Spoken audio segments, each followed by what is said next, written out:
All right, it's Thursday, and you know what that means. The Xbox 2 is now live. Finally, on the day we're actually supposed to do the podcast for a change here. It seems like it's been 2 months since we actually done it on the day we're supposed to do it. Yeah, you say it's Thursday, so you know what it means. Half the time we miss Thursday. That's right. What's going on, everybody? Welcome to the show. As you file in, hit that like button. Share out the link to the podcast so we can get more people in here because we have a lot of news to talk about. I'm one of your hosts of the podcast, Randall Thor 19, and with me, as always, the one and only Jez Corden, who just got finished watching the Red Dead Redemption 2 trailer, which I had to beg him to watch, by the way. You didn't have to beg me. I was like, "Come on, Jez, we're starting the podcast in 10 minutes. Would you please watch the trailer because we're going to talk about it in the show?" And you're like, "Do I have to? I'm playing World of Warcraft." You'll be the death of me. I will be. So what's going on, buddy? Well, how have you been? Not bad. Playing World of Warcraft. You? No. Playing games. Finished games prep completely now. My calendar is rammed with meetings and stuff like that. I'm gonna see Cyberpunk, man. I'm gonna see Cyberpunk. I'm so jealous. Well, we can talk when you come back from Gamescom. We can definitely have a discussion about Cyberpunk because I've heard because Maka got to see it, so he told me all about it. A couple other people that went to E3 apparently talked to me about it. A different build. Well, yeah, but people were saying like, dude, it's like nothing like it. Like it is amazing, So I can't wait to hear your thoughts on, that new trailer and everything else that's going on at Gamescom. Like, do you think there's going to be a lot of big news? I don't know, man. The thing is, I thought that about E3 purely because of the way they handled the press stuff beforehand, and I thought, oh, this is different from previous years. That probably means there's not going to be as much stuff. However, I was completely wrong about it because of that. So the same thing's happening with Gamescom. There doesn't seem to be much stuff for press, but that apparently doesn't necessarily mean they're not going to make big announcements. I think they're bypassing press a bit more now, which makes sense. But I don't know, man. I don't know. Could be big. Could be pretty low key. I think they will be making some announcements. I know there's a couple of game announcements that I'm looking forward to, but I'm not allowed to talk about. They're not. I don't think they're huge games everyone else will care about. But I got weird taste, Rand. I know you do. One of my favorite PC games is coming to Xbox. I'm not allowed to say which. Ooh, is it? What was that game you were just playing? Not World of Warcraft. Not World of Warcraft. The other one. It was like a Frostpunk game or something, or. Oh, that. No, it isn't that. Okay. That'd be a pretty good fit for Xbox eventually as well. Well, we have a lot of topics to talk about. I figure I'd run down some of them to give you guys a taste of what you can expect. So obviously, we're definitely going to be talking about the rumor going around that Xbox might be buying Obsidian, as a letter of intent has been, seen in the wild. So that will be a topic of discussion. Also, IGN. Oh boy, what a week for IGN. They got caught stealing a review from a YouTuber. And me and Jeff have some thoughts about that because we both review games, and Jez has had some of his news articles as well as, his reviews been stolen by other people. So it's going to be interesting talk. We're also going to be talking about Fallout 76 skipping Steam, and while this and why Jez thinks this is just, what'd you say to me? The beginning of the end for Steam or something along those lines? I wouldn't say it was the beginning of the end, but I've been talking about this for a while. Steam's reign of dominance could be coming to an end. Right. We're also going to be talking about the Red Dead Redemption 2 trailer. I actually got Jez to watch it so we can, go into everything about the game. There's a new PlayStation 4 Pro that we're going to talk about. And Cuphead hits a insane milestone, which is pretty good. And we're going to get going on the topics. But first, as always, we got to do what we've been playing, because that's the important part of a games thing. And I already know what Jez has been playing because he sent me pictures of it on Twitter. Jazz, World of Warcraft, right? Let's move on. World of Warcraft it is. Yay! World of Warcraft, yay! Yeah, pretty much. Been playing a bit of that here and there. And But you sent me a DM saying that they actually made like the Horde and the Alliance hate each other again or something. well, they kind of do this every couple of expansions. They have like an expansion that focuses on the war between the Horde and Alliance, and then they have an expansion that focuses on something, an existential threat that could threaten everything else, and the Horde and Alliance have to work together. So it's sort of pivoted back to the war against players. But it's really funny because they've got all the. I'm not going to talk about it too much because I know like a lot of people listening to this podcast probably aren't interested, but it's just cool the way like this game's almost 14 years old and they've generated a lot of controversy in the story, and they've gotten players talking about it again. Like trade chatting game is just full of people arguing about the story now, which is really funny. Like they've done a really good job of like promoting the game through this controversy in the story. So I'm pretty excited for the expansion. It comes out on Tuesday. I'm going to be playing it. Obviously, I don't know if I'm going to try and review it because it's just, how do you review a game with thousands of hours of gameplay? It's just. I mean, easily. You just copy it from somebody else. Oh dear. Mm. But yeah, it's a big game. Pretty big. It's more like a hobby than a game at this point. I think it's just nice to log on, grind out, empty my brain, as I say. But that isn't all I've been playing around. You mean it's more like a lifestyle? Honestly, in some ways, yeah, it kind of is. Which is weird. So is that it? Is that all you've been playing? This week, pretty much. I jumped on No Man's Sky a bit here and there as well. They nerfed in No Man's Sky. They nerfed a big economy exploit where like you could buy materials for something really cheap and craft something that's sold for really expensive. So it's been getting quite a few optimization patches as well on Xbox. It's good to see the speed with updates there on Xbox. And also I jumped back on State of Decay 2 earlier to test out patch 3.0, which just dropped. So now like they're on version 3.0 and they've updated again, wiping out some of the last few annoying bugs and adding some like features that people have been requesting since day one, like weapon sorting in the locker and stuff like that. The patch was huge, and the patch notes are up on Windows Central if you want to go, if you're still interested and want to go into detail. So they're still supporting that game, and I suppose why wouldn't they know, their first party studio? But one of my, I think there's going to be there is going to be some information about State of Decay at Gamescom, at least. They did say previously there was going to be a bunch of DLC drops, and I think they're going to talk more about that at Gamescom. So it'd be interesting to see if it's like, because the Independence pack was kind of small, I thought. Like there wasn't that much in it, and I'm interested to see if the next update is going to be bigger, kind of like with how Sea of Thieves' first update was pretty small, and then the next update was bigger. I'm still enjoying that game here and there, but I'm pretty much just waiting for the next big thing around. What do you think is the next big thing, Jez? Like, what is the next thing on your radar? Yeah, well, without having a release calendar in front of me, it's hard to say, but I mean, we're going to talk about this in a bit, but that Red Dead trailer was pretty spicy. Yeah, definitely. So if you had to pick a game that you're most excited to play for the fall, would that one be the most anticipated for you? Well, yeah, probably. Even like over something like Ashen, which is Ashen even coming out this year? I feel like they've said 2018, but we're getting pretty close to the end of the year. Everybody has their release dates, and they've yet to give a release date for it. They said to me with Ashen, they said to me in an interview that their plan is 2018 for finishing the game.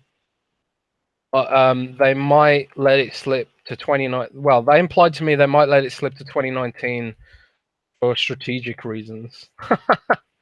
So it might be 2019 just to get away from some of the heavy hitters, because it's it's an indie game, but it's like a big indie game that sort of shares a genre with some of the big heavy AAA games, like its open world RPG and stuff like that. I can understand if they let it slip to avoid some of that.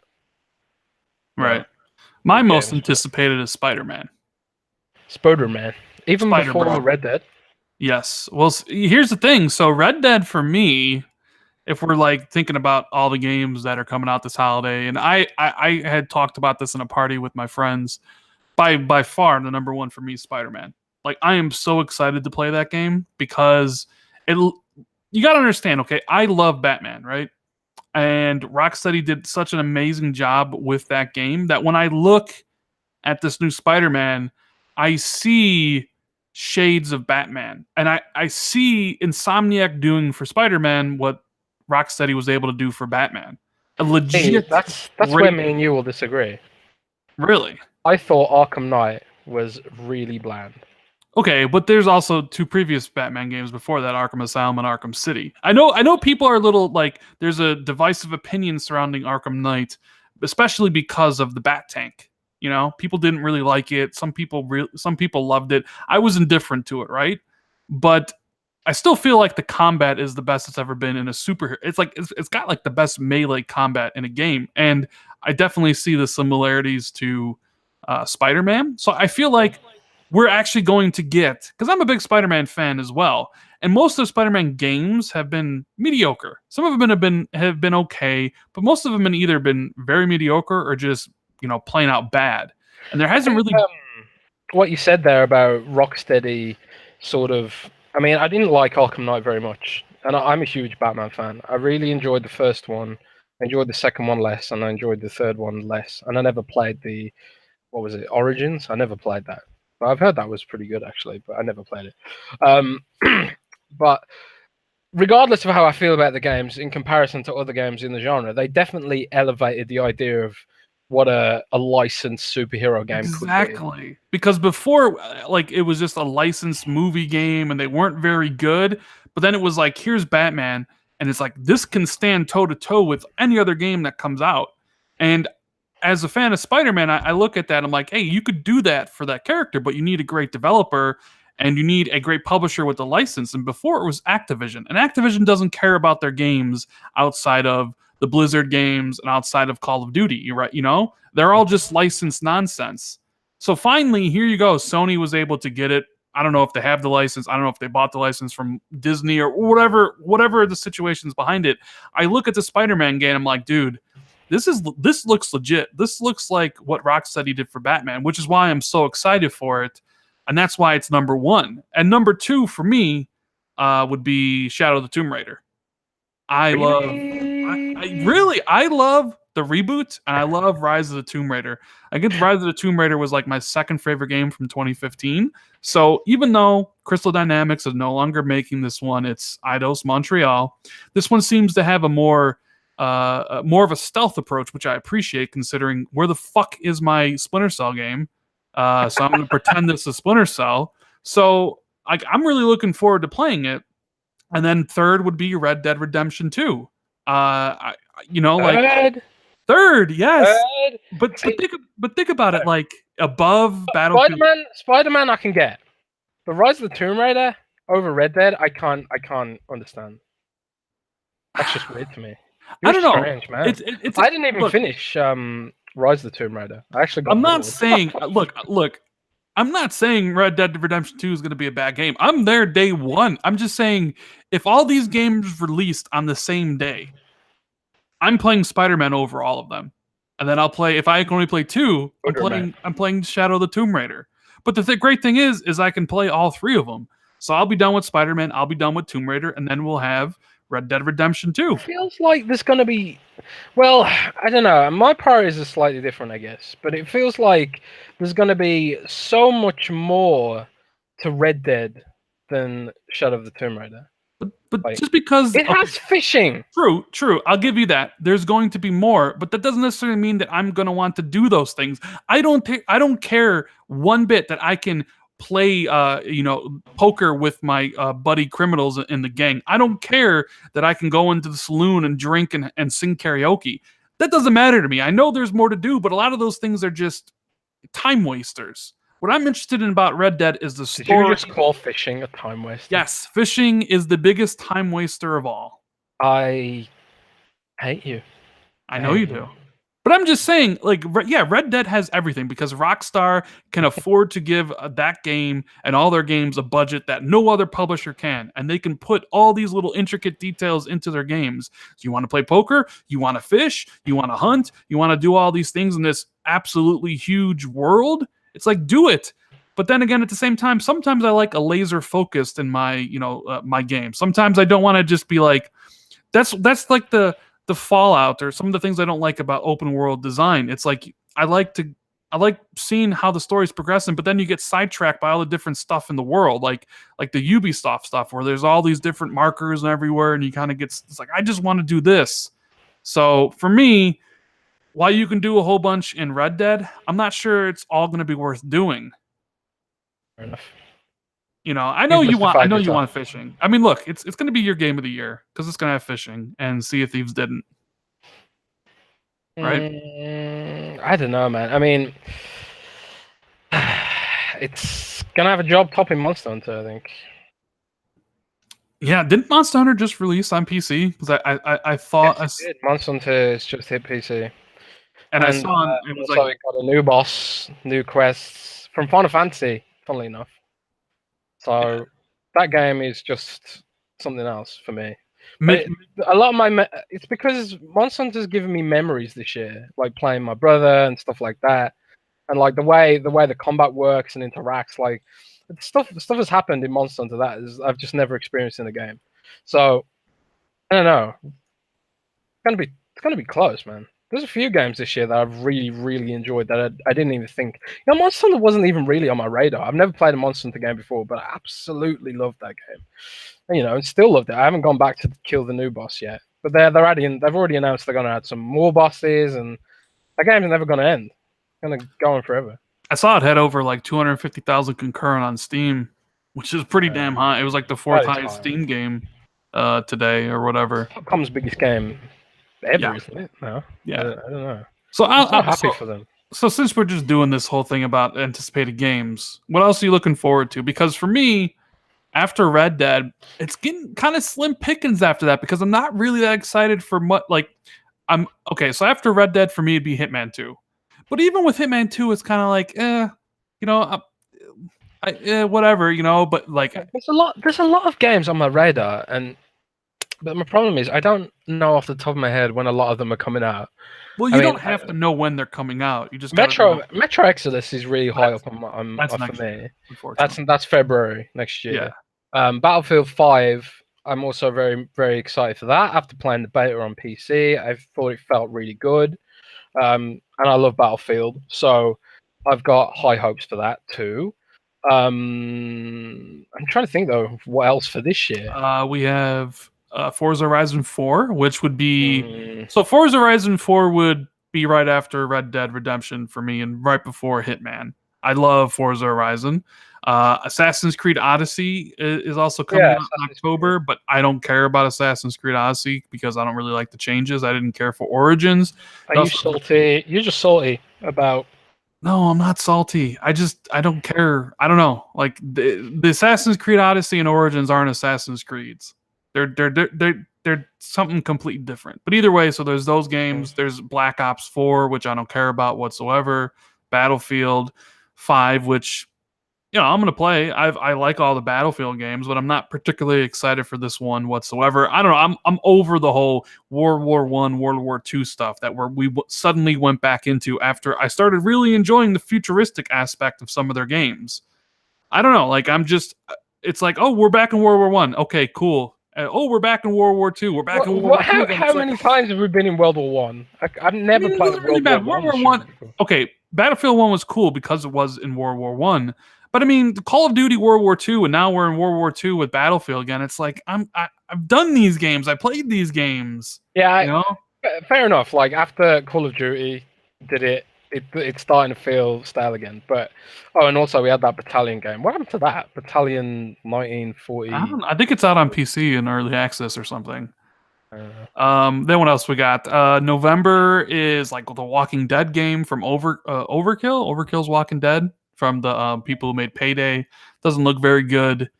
Also, we have Hitman 2 and Fallout 76. And you know what? 76 is a show. But I'm here's quite the excited thing. for that, actually. Here's the thing. And I know people are going to criticize me, and you know what? Some of them might even hit the dislike, button. But I don't care about Fallout. I think Fallout is. I think Fallout is. Am I going to regret saying this? Maybe I will. I think Fallout is mediocre as it comes. Whoa. Yes, I think Elder Scrolls is way better. I think people give Fallout a pass because it's a big world with a lot of cool things, but the gameplay mechanics are absolutely horrible. Well, after Fallout 4 really soured me to the franchise. Gonna be honest, but like I wasn't really ever in it for the combat mechanics. I really liked being a dick in those games. And Fallout 3 and Fallout 1 and 2 as well, they let you be a dick like very few other games could. Especially New Vegas. New Vegas was awesome for that. Like your dialogue choices mattered. That's one of the reasons I really like Fallout, but they stripped that away in Fallout 4 really aggressively. So I've sort of soured a bit to the franchise. The way I've always seen Bethesda's Fallouts is just sort of like a sci-fi skin for Oblivion, or Elder Scrolls rather. But I agree with you that Elder Scrolls is the flagship there, really. Oh? Yeah, I never cared for Fallout. I don't know. I played Fallout 3, got everything in it, did all the DLC, and then when Fallout 4 came out, I just wasn't interested in it. And Fallout 76, I'm sure I'll play it because I believe my game share partner is getting it. He's excited for it, so I'm sure I'll try it. Maybe it'll play, maybe it will change my mind, but I don't know. I don't really think the Fallout games are fun to play. And I know there's people in the community that are like, "Oh my God, Todd Howard or God Howard. God Howard and Bethesda and stuff." But like, I think all of Bethesda's games are better than Fallout. Like, I think Fallout's their weak link. And I know, people obviously are disagree with me, but yeah, I just don't care for Fallout whatsoever, man. I will say that trailer. I like the setting. I just like, you know, I really like the gore in those games. Surprise, surprise. I love slow motion, skull smashing headshots, man. It's just infectiously cool. And also, I really like the base building mechanics in Fallout 4, even though I didn't like the direction they went with their dialogue system and stuff like that. But I mean, I'm just sort of intrigued by Fallout 76. And I do like those sort of grinding building games, especially collaborative. Like Conan Exiles and No Man's Sky have really sort of put me on that whole survive 'em up chain. So, Borocho, sorry if I said your name wrong, wants to know, is Prey even better than Fallout, Rand? Of course! Prey is so much better than Fallout in every way, and I know Jez would agree with me. I wouldn't really compare them. Well, okay, they're not really comparable games, but I believe Prey does a lot of things better than Fallout does. I enjoy Prey and Fallout for different reasons. Like again, Fallout 4, I was not a big fan of Fallout 4. I reviewed Fallout 4. I think I gave it a 7, which was like, you know, not what most people gave it, or a 7 or 8 or something like that. I don't know. I can't remember. But I was really not happy with it because your choices didn't matter, which for me was really core to what Fallout is. But having said that, I still wouldn't compare it to Prey because Prey is not really about the choices stuff. It's like a puzzle shooter. That's the way I played it anyway. Yeah. So those are what I'm looking forward to, at least in the end of the year. In order, I don't know. Like outside of the top 4, I don't know. It doesn't really. I don't know. It seems like maybe it's because I'm not looking forward to Call of Duty or Battlefield this much, where normally I would, because I actually do like playing those. Where it seems like after Spider-Man and Tomb Raider and Red Dead, it's like, man, there ain't really much else. I don't know. So I need to look at the release. You know what? You know what? Honestly, I think early next year is better than the end of this year. Because like early next year, you have Resident Evil 2, you have Kingdom Hearts 3, you have Anthem, you have Division 2, you have Crackdown 3, you have Days Gone, and you have Metro 2033. Or Metro Last Exodus, my bad. Like I almost think the next three, so January, February, March, are almost better than September, October, and November this year. Did you mention Division as well? Yeah, Division 2, yeah. I honestly think that they could go toe to toe there. I think it's interesting how they've spread out some of the AAA games. Like in previous years, all of those games would have been squashed into Quarter 4. Yeah, they probably would have been. I think Red Dead actually coming out this fall changed a lot of people's plans. Yeah, Clearly, definitely. because November is like wide open when normally it's like packed with games. So yeah, I think that changed a lot of stuff. But anyways, getting back to the topic at hand, there's only really one game I played. Well, two games. I played PUBG, and I win. We get chicken dinners. That's what we do. But chicken dinners. I played Dead Cells, and IGN. Oh, yeah, that's one game I really want to play. Yeah, and IGN didn't plagiarize my review, unfortunately. Unfortunately, I know because it would have been so great. Because look what happened. Well, we'll talk about that in the segment when we. I don't know if you want to talk about it right now. I mean, I guess we could. Well, I'll give my thoughts about Dead Cells, and then we'll probably tell me about Dead Cells because I've heard a lot about this game for a long time. It was in believe it was in early access or beta or something because one of my friends was streaming it on Mixer like months ago. But now it's out for reals. And yeah, so it's getting good reviews. Yeah, it's been out in early access on PC for a long time. I think they've even sold like 750,000 copies on the PC already. And it is what you would call a roguelike Metroidvania 2D side scroller, right? It's incredibly hard. People call it like a Souls-like they compare it to Dark Souls because the enemies and the stuff can be pretty difficult to overcome.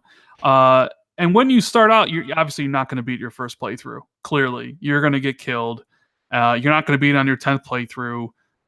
You're going to have to play through it a bunch because every time you play through it, the enemies will drop like different blueprints for you to unlock, which better weapons. And they drop this currency called cells, which you use in between the levels to like unlock permanent upgrades. Like for instance, I have a health flask. And I can use it one time, but you can upgrade it to be able to use it twice. And then you can upgrade it even further to be able to use it 3 times. And then you can actually start with the randomized melee weapon. And so you unlock like more perks. So every run you'll get like farther and in it essentially. But the best thing about the game is how it actually controls. It runs at 60 frames. And I'm gonna crib what Boomstick said. It's fast, fluid, and responsive. The combat is so good, and the game just feels amazing to play. Whether you're like trying to navigate through the different platforms or attack all the different enemies, it is just sublime to play through. And that's like the biggest thing for me. It's like it controls. He's selling it for me, man. He's selling it for me. I mean, it controls very well, and the how it looks, like that gorgeous art style it has combined with the great music that it has as well. It's like, man, this is like one of those pick up and play things because I've had runs last an hour, but then I've had runs past like last 15 minutes. So it's I don't know. It's a great game. It's $25. I think it's sitting at like a 90 on Metacritic right now. If you like take the all the different reviews from everything. On Xbox? Or is it just PC? It's on Xbox, it's on PlayStation, it's on the Switch, and it's on PC. So it's everywhere, man. Like and now the stature of the game has been lifted up because of this plagiarized review from IGN, which I guess we'll go into now since we're talking about the game, which I wholeheartedly recommend everybody check it out. If you're not into the whole what is it? The whole like permadeath stuff, because once you die in the game, you start at the very beginning with like no gold and like no weapons. That doesn't really kind of fit your mold or whatever, or how you like to play, then I would wait for a sale. But I think the game's that good that you might get some enjoyment out of it. But you do get permanent upgrades on like some roguelikes. No, you do. Yeah, you do get permanent upgrades.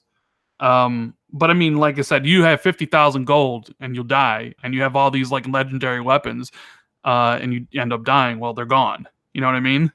So it's like start back at the beginning. So yeah, it's one of those games where eventually, if you want to beat the game, you got to do it in one sitting.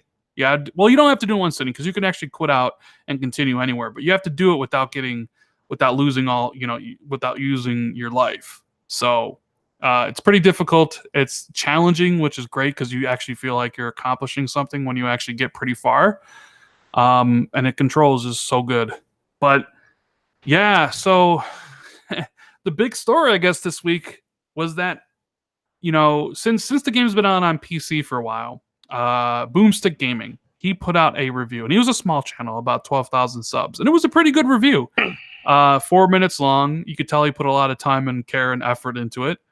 And then IGN released their review when the embargo was up for everybody. Like, the embargo was Monday at 11 a.m. my time, which I didn't get my review out till like 3 p.m. But he noticed that IGN's review was structurally the exact same as his, and they used actual phrases verbatim from his review to IGN's review. Even there's a part where he talks about the time door, and he said something wrong about it, and then the dude from IGN said the same exact thing wrong about it. You know what I mean?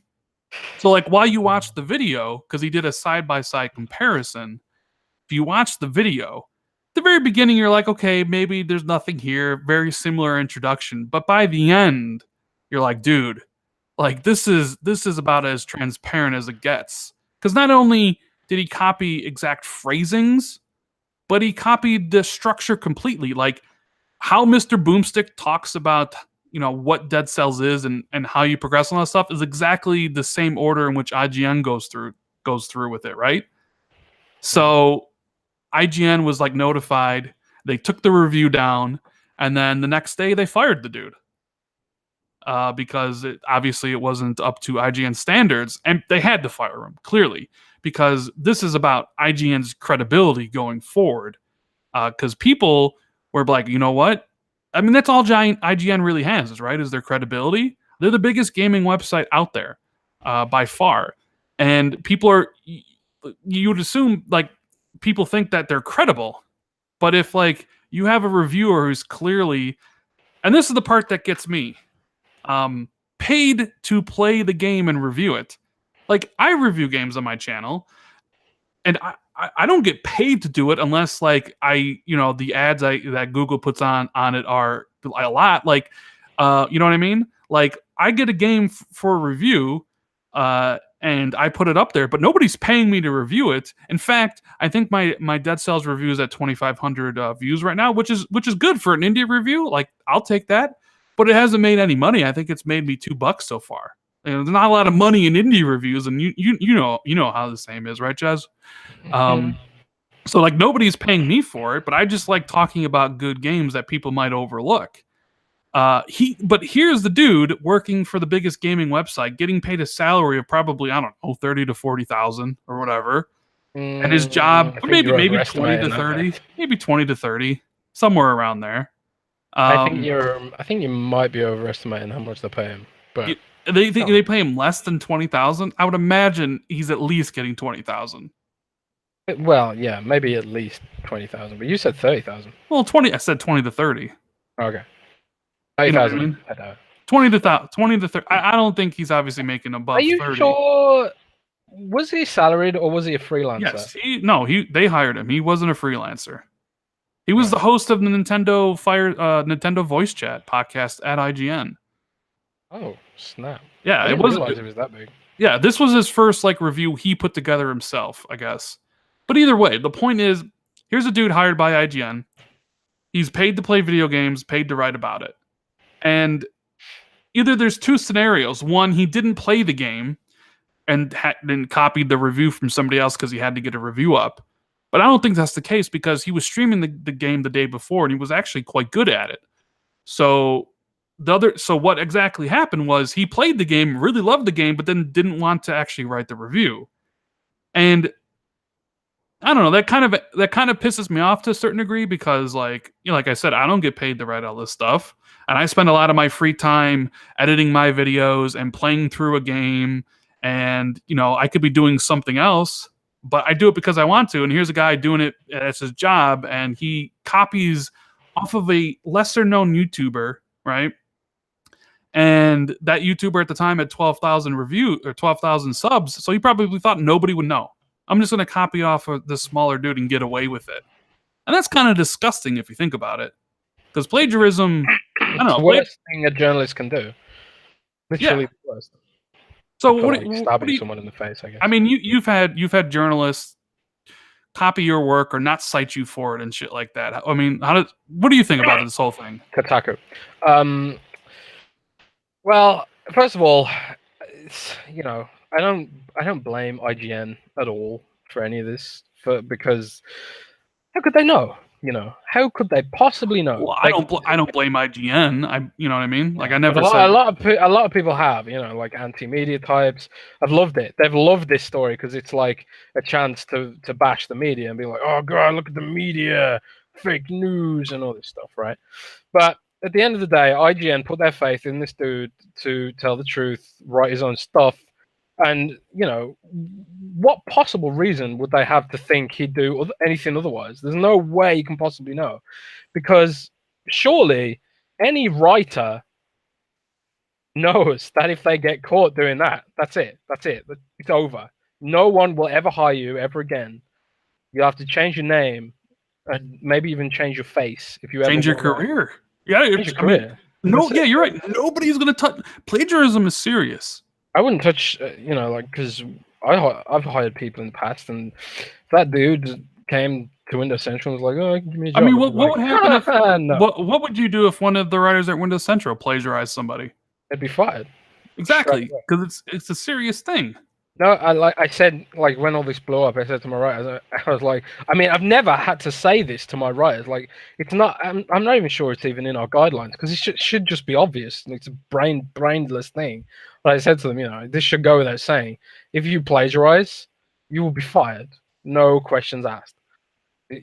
So that's the way it should be. And IGN were really, really good that they just agreed, went through with firing the guy really quick. I mean, it was all over in a day, pretty much. So that's fair enough. And it's sickening. Did the guy respond at all? The writer? Yeah, I don't think he's. I don't think he's Philip something or that. Philip something. And a couple people in chat said, like, this was the Nintendo editor. Like, it wasn't just he was like the editor for all of their Nintendo stuff. So he was. That just makes it even more crazy, because it's like you'd expect someone like that to be credible. If he was also, before they hired him, as a YouTuber. He had 70,000 subs on YouTube. So there's that as well. But we both agree that IGN's not to blame for this, right? Like, we don't hold IGN as the company responsible, right? But you do expect people to hold this against IGN no matter what, though. Even though it was single person. I mean, it's gonna happen. It's gonna happen. It's the internet, And that's the thing. That's why it's so critical that when you representing a brand, that you make sure you don't do anything to bring that brand into disrepute if you want to keep your job.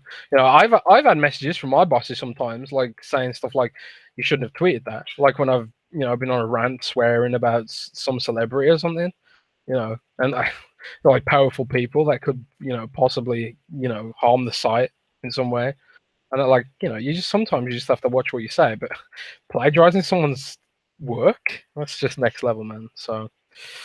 But what good happened out of this was that people rallied around Boomstick. He went from 12,000 subs to like 54,000 subs. Yeah. And that video he did is approaching 1 million views. I think it was at, like, last time I looked, like 850,000. He started a Patreon, and I think it's doing okay. So, I mean, like, at least something good came out of all this. Like, yeah, the dude lost his job, which he should, because plagiarism is a serious offense. But at least people, like, hey, here's a small time dude, doing stuff on YouTube. And, you could say, like, his life might change. Maybe, maybe not, depending on how his channel goes from that forward. But it was nice to see like him just explode overnight. I was wondering if IGN go further and maybe give him the proceeds from the articles, because Well, that would have generated some ad revenue and stuff. Well, yeah, I think they did say they were talking about that behind the scenes or something. But what a weird thing! Like I try to like put myself in the shoes of Flip. Right here, I am. I work at IGN. I'm the Nintendo news editor, and I'm going to plagiarize. Why? And like, it's one thing if you're a super small site. Say you have 4,000 subs on YouTube, or you maybe you have a website that nobody watches and nobody reads, and you copy somebody else's work. Okay, well nobody's gonna see it. Whatever. I'm not saying that's you know acceptable. It's not. Plagiarism shouldn't be accepted, and it's not in every like major professional field. You'll get fired and lose your job, and if you do it in school, you'll get kicked out. But if you're a smaller YouTuber or a small website, nobody's going to know because nobody reads or watches your stuff, right? And people do that all the time. My buddy Maka, they just came out with this content ID match tool on YouTube, Oh yeah, I saw Maka's tweet about that. and he had 250 instances of people re-uploading his videos wholly on their own channels and making money off of stuff he did, which, as someone who's like makes content, like I would be pissed off if somebody was making money off of the work I put into it. You know what I mean? So, but in this sense, like if you're a small timer, nobody's gonna know. But dude, the fucking dude works for IGN. Millions and millions of people. It just boggles the mind. Yeah. And how apparently, how did you think no one would know it? Well, yeah. People notice everything. So Kotaku did some work, and I guess they pointed out another like review before he joined IGN where he clearly plagiarized. So it's probably not the first time he did it clearly, and he's probably done it his entire life, and it was just he was able to get that far because of it. And I thought to myself, like, man, what if this was me? What if IGN stole my review? And I was thinking like, okay, well, I'd probably feel two ways about it. One, I'd be flattered, like, oh my god, IGN thought my review was good enough to copy and paste as their own. You know what I mean? Like, present my review as their review on the biggest gaming channel, biggest gaming website in the world. Like, I would be flattered. Like, holy shit. Like, they really like my content. But at the same time, I'd be like, wait a minute. Like, I don't get paid. This isn't my full-time job. I barely get paid anything for any of these reviews. And here's some schmuck who's working full-time for this company just stealing from me without crediting or citing me. I'd be pissed, right? Mm-hmm. So it's like you'd be flattered and you'd be pissed at the same time. I'm just kind of curious to see if like this has been if other examples have kind of gone like if there's been other like plagiarized examples, from different websites and stuff, and we just haven't known about it or whatever. You know what I mean? And Jack Purchase is right in chat. Embargoes exist. He did say on Twitter a couple years ago that copying from one person is plagiarism, but copying from multiple people's is research. And that is something he did say on Twitter. Which, as long as you cite, you gotta cite your sources. When you write these write papers and stuff. I know some big name websites that don't like citing sources. Yeah, Sam says even we have been hit with people not sourcing us lately. It's like a wave of plagiarism has suddenly hit everybody. I know Jez. I remember Jez was pissed when somebody didn't source him for the Crackdown news. Yeah. Oh well. And what are you gonna do about it? I wasn't really pissed. I was more bemused. It was like, really? Riggs Random wants to know, will Xbox be at Gamescom? Yes, they will. They are doing an Inside Xbox at Gamescom, and I think they have a booth as well. But I don't really expect them to make any big announcements in any way. Do you, Jez? We talked about it earlier, didn't we? Like, I didn't expect much of E3 either, based on the press opportunities that were going off beforehand. But E3 turned out to be massive for them, so it might just be that they're keeping it to their own productions. They've got Mixer now. They don't really need the press as much as they used to. So you're obsolete, man. You're useless, huh? I'm useless, man. I'm totally useless. All right. You know what? Let's talk about Red Dead since we both watched the trailer. What'd you think? Give me your pure, unfiltered Jez Corden reaction to Red Dead Redemption 2. I'll tell you why I didn't watch the trailer. It's because I expected it to be that good. And it's kind of like when I know a game's going to be good, I kind of like try and tune it out because I'd rather discover as much as I can for myself, you know? Like if a game like if I know that I'm going to buy Red Dead, I know I'm going to buy Red Dead. It doesn't matter what the reviews say, it doesn't matter what the marketing says. I know I trust Rockstar to make a good game and I have a lot of faith in that brand. I'm going to buy the game. So I generally don't watch the trailers for games that much. That said, you wanted me to watch the trailer so we could talk about it on the show, which is perfectly understandable.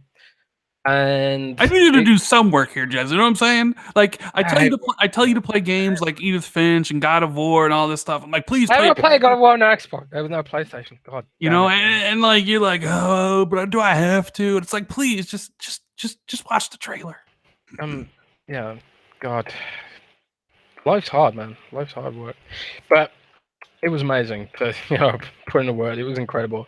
The visuals were absolutely stunning, like volumetric lighting through the mists of the Wild West and stuff like that. It was really, really good. It's a classic Rockstar trailer. Well, We sort of it was also shown on the PS4 Pro. They confirmed that. It yeah. looked freaking amazing. And do you think it'll look even better on the X, or are I they have no stretching idea. for parity on this one? I don't know, man. I mean, could go either way. People will cry if it doesn't have something special on the X, but just even on the Pro, it just looks completely stunning. And like if it looks exactly like that on the X, I ain't gonna be bothered. No. Dude, some Looks of the stunning. vistas they showed were absolutely incredible. And it's like you said, you knew it. It's like I don't really, like have to watch the trailer because I know it's going to be amazing. And you watch that and they're like, damn, Rockstar is at the top of their game. Like nobody does an open world like they do. You I know? have reservations though, man, because after Grand Theft Auto Online, which is still insanely popular and is still such a cash cow, you can't help but wonder: is this going to be compromised in some way because of their newfound ability to monetize games? They're going to add microtransactions and stuff like that. You know, I made a poll yesterday because Bethesda announced they're gonna debut Doom Eternal gameplay tomorrow. I made a poll saying basically, what are you more excited for, Doom or Red Dead Redemption? And it was about 30% said Doom and 60% said Red Dead. And I was surprised that it was so high. Actually, I expected Red Dead to absolutely crush it, but I kept seeing a few people say like I'm worried about microtransactions, blah blah blah blah blah, stuff like that. And I don't think that's going to hurt Red Dead in the wider audience, but it's clearly something that's on the hardcore audience's mind. Have Yeah. you seen much concern about that? Of concern about what? Microtransactions, Red Dead. I really haven't seen much concern about it yet. Although I think it's kind of one of those issues that is ready to pounce to the surface. You know what I mean? It's kind of like bubbling underneath everything right now. But because we don't know, number one, we don't even know if the multiplayer is going to launch day and date with the title, right? Because with Grand Theft Auto 5, it launched I think a month later. We haven't seen any of the multiplayer yet, so they're teasing us. We first got the gameplay trailer today, and I think they said they have more trailers coming, showing off what you can do. So I wonder when they show off the online. I think then the worry about the microtransactions and how much of a pay to win aspect, and there will be present in the game and what exactly it is. You know what I mean? And they were talking about in the trailer how like the different breeds of horses behave differently, and you can like if get to know your horse better and treat your horse better, like Pokemon, your horse will like have extra abilities and it'll react more responsively and stuff like that. And you have to wonder, like, in the multiplayer, will players just be able to buy a super horse out the gate and get access to all those abilities without grinding? You know, like Speaking of which, this is on the same off topic of microtransactions. But did you see EA said they've internally developed a new moral compass system? I did not see that. No. EA in some interview, or I think it might have been an investor call or something. They EA said that they've developed new systems internally to make sure their monetization systems are moral. And it's like, why do you need a system for this? We learned so much from Battlefront, blah blah blah blah blah, and it's just like, well, you said that after The Sims and all this other games, and you said that after Dead Space 3. I don't know. Microtrans aren't going away. It's too much money. The loot boxes might go away. Yeah, I mean, Forza stripped them out.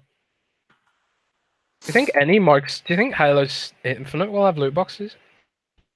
Halo, I want to say it will, just because 5 did, but I don't really know, man. Backpacks made a lot of money. They're often talking about that. I would imagine it's yeah, it makes so here's a comment from Mr. God, where I said, because I want to address this in really quickly about the multiplayer. The multiplayer for Grand Theft Auto 5 launched a month later. I remember this because I wanted to play it right away, but it wasn't available. And he's saying it didn't. So I just looked to make sure I was right. And what do you know? I was right. Because that's the hashtag Rand's always right. I'm always right. Rand is always right. Make that new hashtag. Rand is always right. There we go. So I don't know. Like, do you think you're pretty sure that the multiplayer for Red Dead 2 is going to launch the same day as the like the rest of the game, right? I don't know. Maybe not. The thing about Rockstar is they can do whatever they want. They don't have to play by the rules. They're Rockstar. Yeah, they are. They are Rockstar. And Rodane Forbes says a dev from 343 said no loot boxes for Halo Infinite. Now, I don't know if that's true, but I wouldn't be surprised. yeah, they seem to get away from loot boxes. It's got the stink, that stink from Battlefield 2. Man, I wonder how many companies out there are pissed at EA for that. Like you ruined it for everybody. You ruined it for everybody. God, you and your What games never had loot boxes? What game never? Like, what if they never had loot boxes, or what if they did? I don't know. What game has never had loot boxes? World of Warcraft. Jesus, World of Warcraft. Yeah, but you also pay $15 a month to play that game, though. That's true. And it's worth every penny. That's a loot box in itself. That's the thing. It's an alternative revenue stream. Maybe like Microsoft's alternative revenue stream is now Game Pass, so they don't need loot boxes anymore. What if there's like, I don't know, like what if eventually in the future every big publisher just has like a Bethesda pass, and like we've already got the EA pass basically. Yeah. Ubisoft pass. I mean, it's possible. As for my take on the trailer, looks stunning. Exactly what I thought it was going to be. Maybe the best looking game of this entire generation. Can't wait to see what it looks on my X in my 4K television. The only real question I still have left is the combat. They didn't really show much combat. You noticed that? Yeah, they showed a lot of the upgraded melee combat, which looks good, but they didn't really show much like gunplay. They showed a couple of flashes of gunplay, like the Deadeye system's back. Well, right, but I mean, like it seemed, but they didn't show. They didn't go in depth on the gunplay. It was just like a really quick snippets where it seemed like the cursor was like magnetized to the character's head. You know what I mean? So I'm just trying to get a sense for, is it just going to be Red Dead Redemption 1's like, aiming and gunplay system? That's the only thing I'm really kind of curious about at this point. I hope it's refined, because like there's one thing about Rockstar games that I've always thought was one of their weaknesses, is the gunplay is just not that great. I mean, they improved it a lot in GTA 5, but it still wasn't like up there with, I don't know, something like Gears, for example, or Mass Effect 2 and 3 even. So I would hope that they put more emphasis on making sure the gunplay actually feels like a shooter. and not just like, oh, this is Rockstar style gunplay. You know? Lee Green says the amount of detail in that trailer is mind-boggling. I completely agree. Like I remember like when he was like brushing his horse and like, oh, you could hunt, and he grabbed like the wolf carcass and threw it on the back of his horse to take it to town and stuff. Like just the little small details like that is something that only I Rockstar can tell do. you, I tell you, a lot of devs underestimate the power of small details. I mean, like this is something that Hideo Kojima was really good at as well, or is really good at, I should say. He's not retired, but he's just little details, like stuff like I always remember in Metal Gear Solid 4, for example, on the PS3, like there's so many little tools that you probably would never use really, but and like there's so many like hidden secrets if you like that are off the beaten path, and like just so much stuff to find that it's like it's super gratifying when you find them, and maybe only 1% of players find them. Maybe only 1% of players like do that stuff, but it creates like these lasting memories that people talk about, and it influences the whole community. Hard to explain what I mean, but I think a lot of devs underestimate the little details just because they have metrics that say, oh well, people didn't look at this or people didn't do this. And I think, like, for example, one of the things Mass Effect Andromeda got really wrong was that they removed the renegade system, right? Because they found most players want to play a good guy. But the thing is, even if players were choosing to play a good guy, the fact that they were choosing it made the choice more powerful. Even if they never saw the bad guy content, it made the choice more powerful than if it just was no choice. And I think like a lot of devs rely too much on metrics and usage and stuff like that. Like most people probably won't do the phishing stuff in Red Dead. No, they probably won't. The fact that it's there just adds so much flavor and value. And how many people will play poker, or doing other stuff? Probably not many. Hell, you know what? Most people won't even beat the freaking game. We've seen, the achievement percentages and the trophy percentages for games. I was shocked, man, when the Evil Within, the original Evil Within, completing that on normal difficulty is a rare achievement. Yeah, so most people don't even finish the game. Like you can see like, oh, here's someone who got the first achievement, and then like look and go down, like, man, the people who actually finished it, like what happened? It really dropped off. It's usually about a third, maybe a quarter, which is kind of depressing to think about. It's like, what are you doing? Especially if it's a single player game.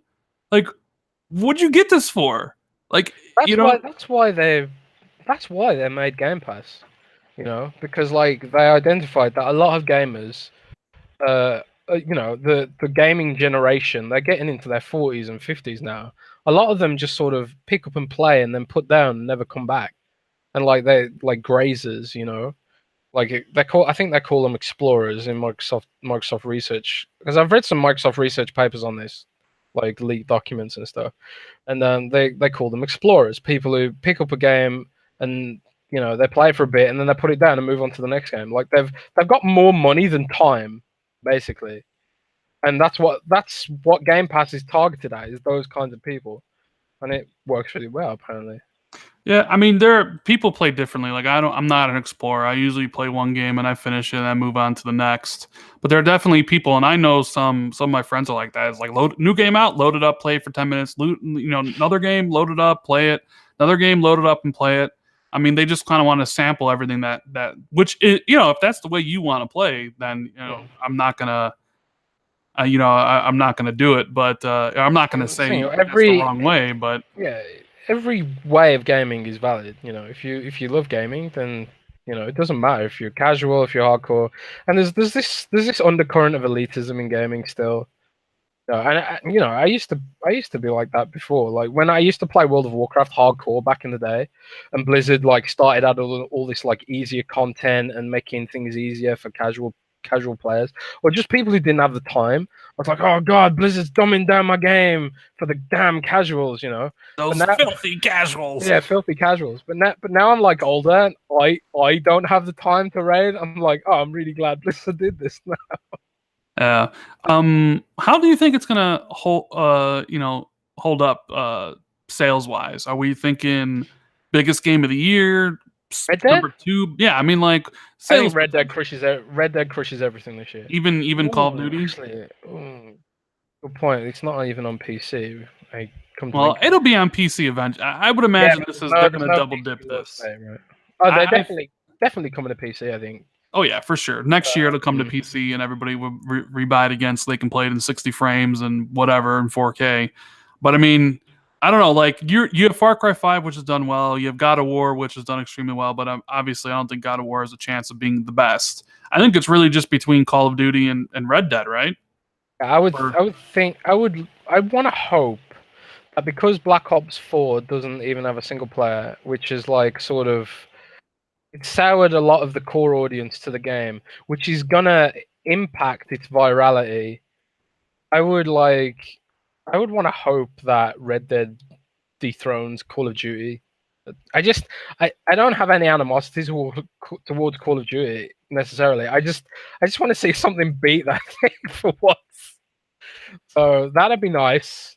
But well, you got to keep in mind that as much as we're excited for Red Dead doesn't have the sales potential as the Grand Theft Auto games, clearly, right? I mean, when you look at I think Red Dead hit 15 million in sales. I mean, that's nowhere even close to any of the Grand Theft Autos. So even though we're thinking like, oh, it's going to dethrone Call of Duty, there's a chance it may not, because Call of Duty at least normally does. Cowboys don't have the broad urban appeal of GTA. Cars, regular guns, modern cities, like yeah. Um, There's a lot of like kids in England who just love the fantasy of being a gangster for some reason. I'm excited to play it. I'm sure once we get more trailers going into the gameplay and then the online and stuff, the hype will be fully here for Red Dead. But yeah, that's our thoughts about the Red Dead stuff. Jez, before we get into the Obsidian thing, the rumor that Microsoft is buying another studio, let's talk about a studio that Microsoft did buy that just released its game today, finally out of early access, which is We Happy Few from Compulsion Games. Now, this was the one purchase I didn't really understand. When Phil got up on stage and was like, we're building a new studio. Daryl Gallagher is the lead. It's a Santa Monica Studios, the initiative, quadruple A. I get it, right? Brand new studio built from the ground up. Some of the best people making the games there. They're obviously going to have a lot of talent considering it's based in Santa Monica. But okay, understandable. Can't wait to see what you're going to make in 4 years or 3 years or whatever, right? Then they bought Playground, which totally understandable. They make Forza Horizon. They're one of the better racing devs out there, if not the best racing dev. They're expanding to a second studio. They were making an open world RPG game. Supposedly it's Fable. Understandable, you want to lock those people down. They're a great studio. You don't want to give them the get away like BioWare did, right? Yeah. Ninja Theory makes perfect sense. The games they make are great. The ones I played, from Hellblade to Devil May Cry to Enslaved Odyssey of the West were all amazing games. I didn't play Heavenly Sword, so I don't really have a comment on that. But I understand if they were available to get, got to make them. You got to buy them up, scoop them up, because they're going to make some great quality content for you. Even though I'm not particularly a big fan of State of Decay, I understand why Microsoft bought the studio. They were quite small. They were probably looking for the backing of a big publisher. So it was kind of like an easy fit. State of Decay is already a very popular franchise. They want to make State of Decay 3 even better, hopefully, shared open world experience, better graphics, better animations. Like, I get it. So I get it from all those. Like, I'm excited about 3 of them.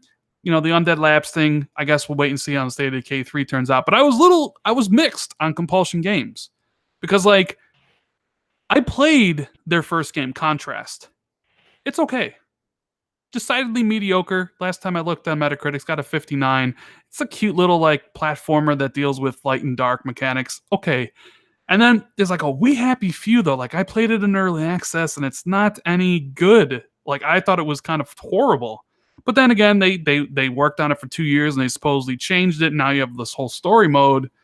But then reviews came out today and I guess you could say it fits right in with all the other Xbox games with State of Decay and Sea of Thieves right around the 66 Metacritic. Of course, this game was made before Microsoft purchased them, so the game was already what it was going to be. There's always the potential that, hey, now with all that stuff, they can make a better game. But I'm still not sold on them, Jez. Sell me on Compulsion because I just don't think they're a very good studio. Alright, man. I haven't played We Happy Few's final version. Like, our reviewer loved the game, and he was telling me about it. Because we got a key, and I gave it to him, and he was saying he really liked it, and I was surprised because I didn't think he'd like that kind of game very much, but I didn't have time to review it myself, so I gave it to him. He really liked it, so I was confident in his assessment of it, but apparently he was in the minority. The extreme minority. He's the only one above a 90. Yeah, I'm surprised about that, but oh well, it is what it is. I'm gonna try and play it myself, I think. Well, I'm gonna play it too. I have I got it when it came out when it originally launched in Game Preview, and I was planning on playing it because I wanted to see, because I'm up for a good and I've read the reviews, and all of them praise the story, the quality writing, the world building that it does. Right, all things I'm really interested in, but all the reviews basically say the gameplay is horrible. Well, it sounds like they suffered. It sounds like they suffered from a lack of focus. Like the original vision for the game was completely different to what it is now, and it feels like because they pivoted so hard when they joined up with Gearbox, and Gearbox was probably like, you know what, if you want this to be any good, you probably need to change your focus a bit. And they're probably like, okay, fine. And it sounds like they've changed direction, late in development, which is it always creates a mess. I can't remember a game that sort of pivoted on its direction so late in development and not be, not have issues, put it that way. I haven't played it myself yet. I also own it. I presume people who've got it early access get the update for free, right? I would imagine. Indeed. Yep. So yeah, that is true. Yeah.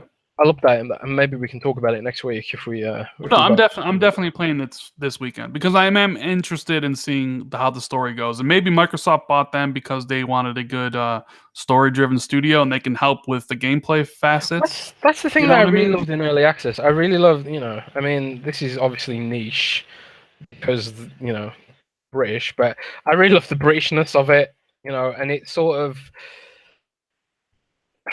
unique in that sort of British sort of way. Those masks are so damn creepy. There's something there, man. Yeah. It reminds me of like Sea of Thieves and Undead Labs. There's something there begging to be realized.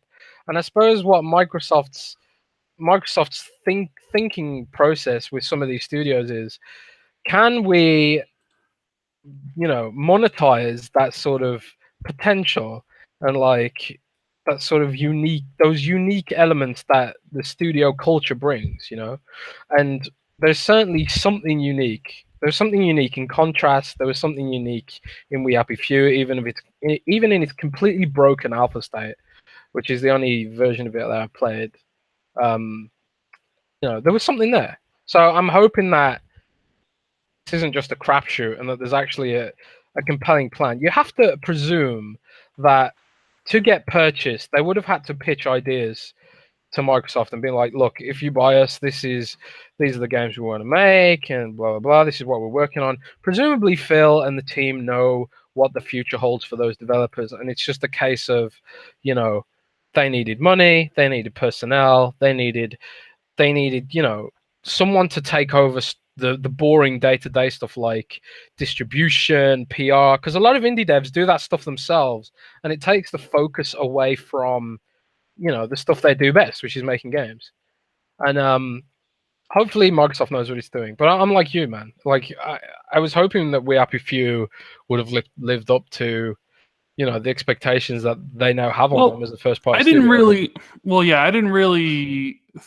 like Microsoft's really not involved in this game. It was so far along. Gearbox came along and gave them the extra money to make it. So Microsoft purchased the studio. So I'm not really sure if We Happy Few is a good reflection of what they're gonna do under Microsoft. Yeah. But I am like kind of just like I said, like they're the one purchase out of all of those where I just didn't understand because like their first game was decidedly mediocre, and this one looks like it has some good ideas. Maybe they just need more care and attention. And Sam Tolbert in chat says Compulsion Games was the oddest purchase for him too. but you got to look at the potential. Founded by ex-Bioshock devs with the focus on weird narrative and immersive sim elements. Even the negative reviews for Happy Few are praising the narrative. If they grow, Compulsion could become Microsoft's Arcane Studios. I mean, Wow. I kind of agree. I mean, the potential is there. Microsoft is just going to have to coddle the studio a little bit and maybe help them out. But like, it just The whole point, though, isn't it? it's just the idea that when you just read all these things, and it's like story's great, the world building is amazing, the art's great, but what you do in the game from moment to moment with the gameplay is horrible. It's like, oh man, gameplay, like gameplay's got to be good. That's what you're going to be doing. Gameplay's king. So it's like the stealth doesn't work right, and I hate survival stuff. So like, get that out of the game. We'll see. I mean, I know we're so different, man. I love survival games. I hate survival. I wish every game had a survival thing in it. I hate survival. I absolutely hate survival. I can't stand that. Like, dude, after I watched the trailer back in 2016, and I was like, I'm getting Bioshock vibes out of this game. Can't wait to play it. And then I played it on the show floor, and it was a survival game. I'm like, I feel bait and switched. Like, this isn't what it was presented to me at this thing. So, I don't know. Hopefully, I mean, look, it's going to be a while before their next game comes out. Their first game under Microsoft. It's 2018. When do you realistically expect a game from them, Jez? 2021? 2022? Something like that? That's the problem with some of these purchases, is that the fruits of these purchases are so far away. I don't know. So, yeah, there is that. A long time away. Also, Jez, there was something pretty interesting that I wanted to talk to you about. It kind of goes into our discussion last week about streaming devices in the Xbox Scarlet, right? Mm. So EA said yesterday that streaming devices will kill traditional consoles within the next 10 years. Possibly. What do you think about that? I mean, I guess I'll read you the quote. Okay, he goes, give us the quote. So speaking to games industry, Vice President of Strategic Growth, Matt Belpke, reckons that streaming devices will render traditional consoles obsolete in the not too distant future. He goes on to say it could be that the console actually exists in the smart TV, or the next PlayStation just exists on your phone, and that then pushes the experience to all the different screens you have access to. The console as it exists today and your TV, in 5 years' time, people will still have them, I imagine, just out of retro sentiment.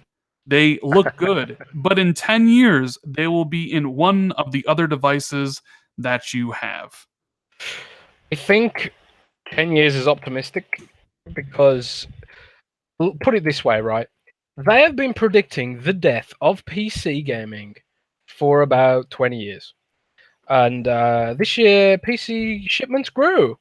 After all the doom and gloom predictions about PC gaming, PC gaming is growing, and the PC industry is growing, and it's on the back of gaming PCs and new form factors like small PCs and stuff like that, like the Surface Go. However, I do agree that streaming consoles are going to be a huge driver of growth, in the same way consoles in general have expanded the market far beyond, the original Commodores and stuff like that. There's going to be disruption, but I think to say streaming is going to completely replace consoles in 10 years, I think that's aggressively optimistic.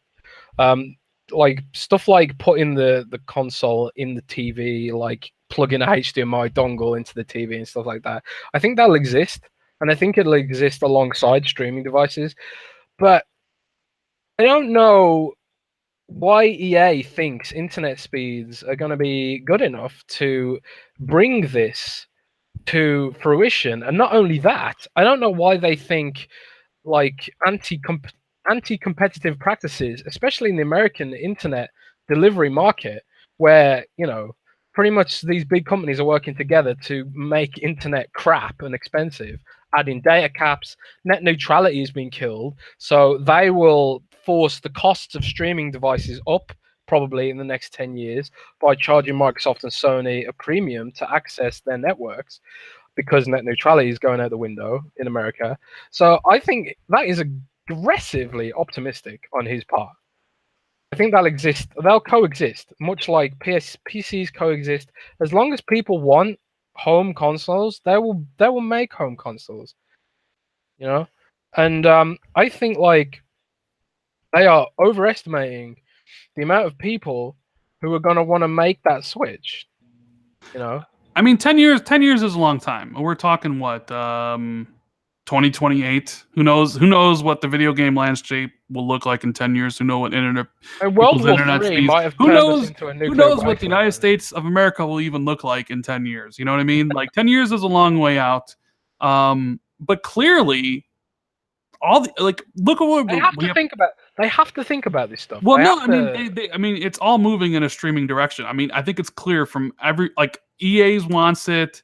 I mean, the Yves Guillemot, of Ubisoft, has talked about how he thinks next generation is the last one. Uh, you have everybody just talking about like streaming, like it's just like, yep, it's going that way. And I wonder if they're just gonna try to take, everybody kicking and streaming into that future where people don't want it. You know what I mean? I Like, don't think so. does everybody just want streaming? Like, I certainly do not want streaming. I don't care if it saves me. Like, I don't care if they came to me as like Rand, wouldn't you want to save $500 on getting a streaming box instead of buying the next Xbox? Like, hell no, I'd rather spend the $500 so I can have a local device here instead of worrying about if my internet's the best. It all depends on the internet stuff, and I don't see game publishers or even Microsoft doing a lot of work to improve national internet speed. I don't see them trying to persuade Comcast or whatever to reduce the cost of data caps. I don't see them like. Well, I do see them fighting for net neutrality, but they've ultimately failed. In America, pretty much, I would say, and these things impact the capability for streaming to proliferate as a core method for delivering games. And there's other aspects of this that aren't even being considered. Like, for example, a game streamer, for example, a game streamer is going to want to run that game locally because if they are nuking their upload speeds, which are usually terrible and far, far behind download speeds, at least in Europe, then they're not going to want streaming because they won't be able to stream the game either, unless the streaming takes place at Microsoft's end, which is just going to up the bandwidth. There's so many complexities at play here, and I think it's fair to expect that it is going to go in that direction because that's just obvious. I mean, as global internet speeds do improve and people do demand better internet services, and people will eventually just say, you know what, we deserve better, and you have the capabilities to give us better. Give us better. Eventually, those like what we consider to be acceptable data caps or acceptable speeds, those will creep up, hopefully, and as a result, game streaming will proliferate along with that. But 10 years still feels optimistic to me.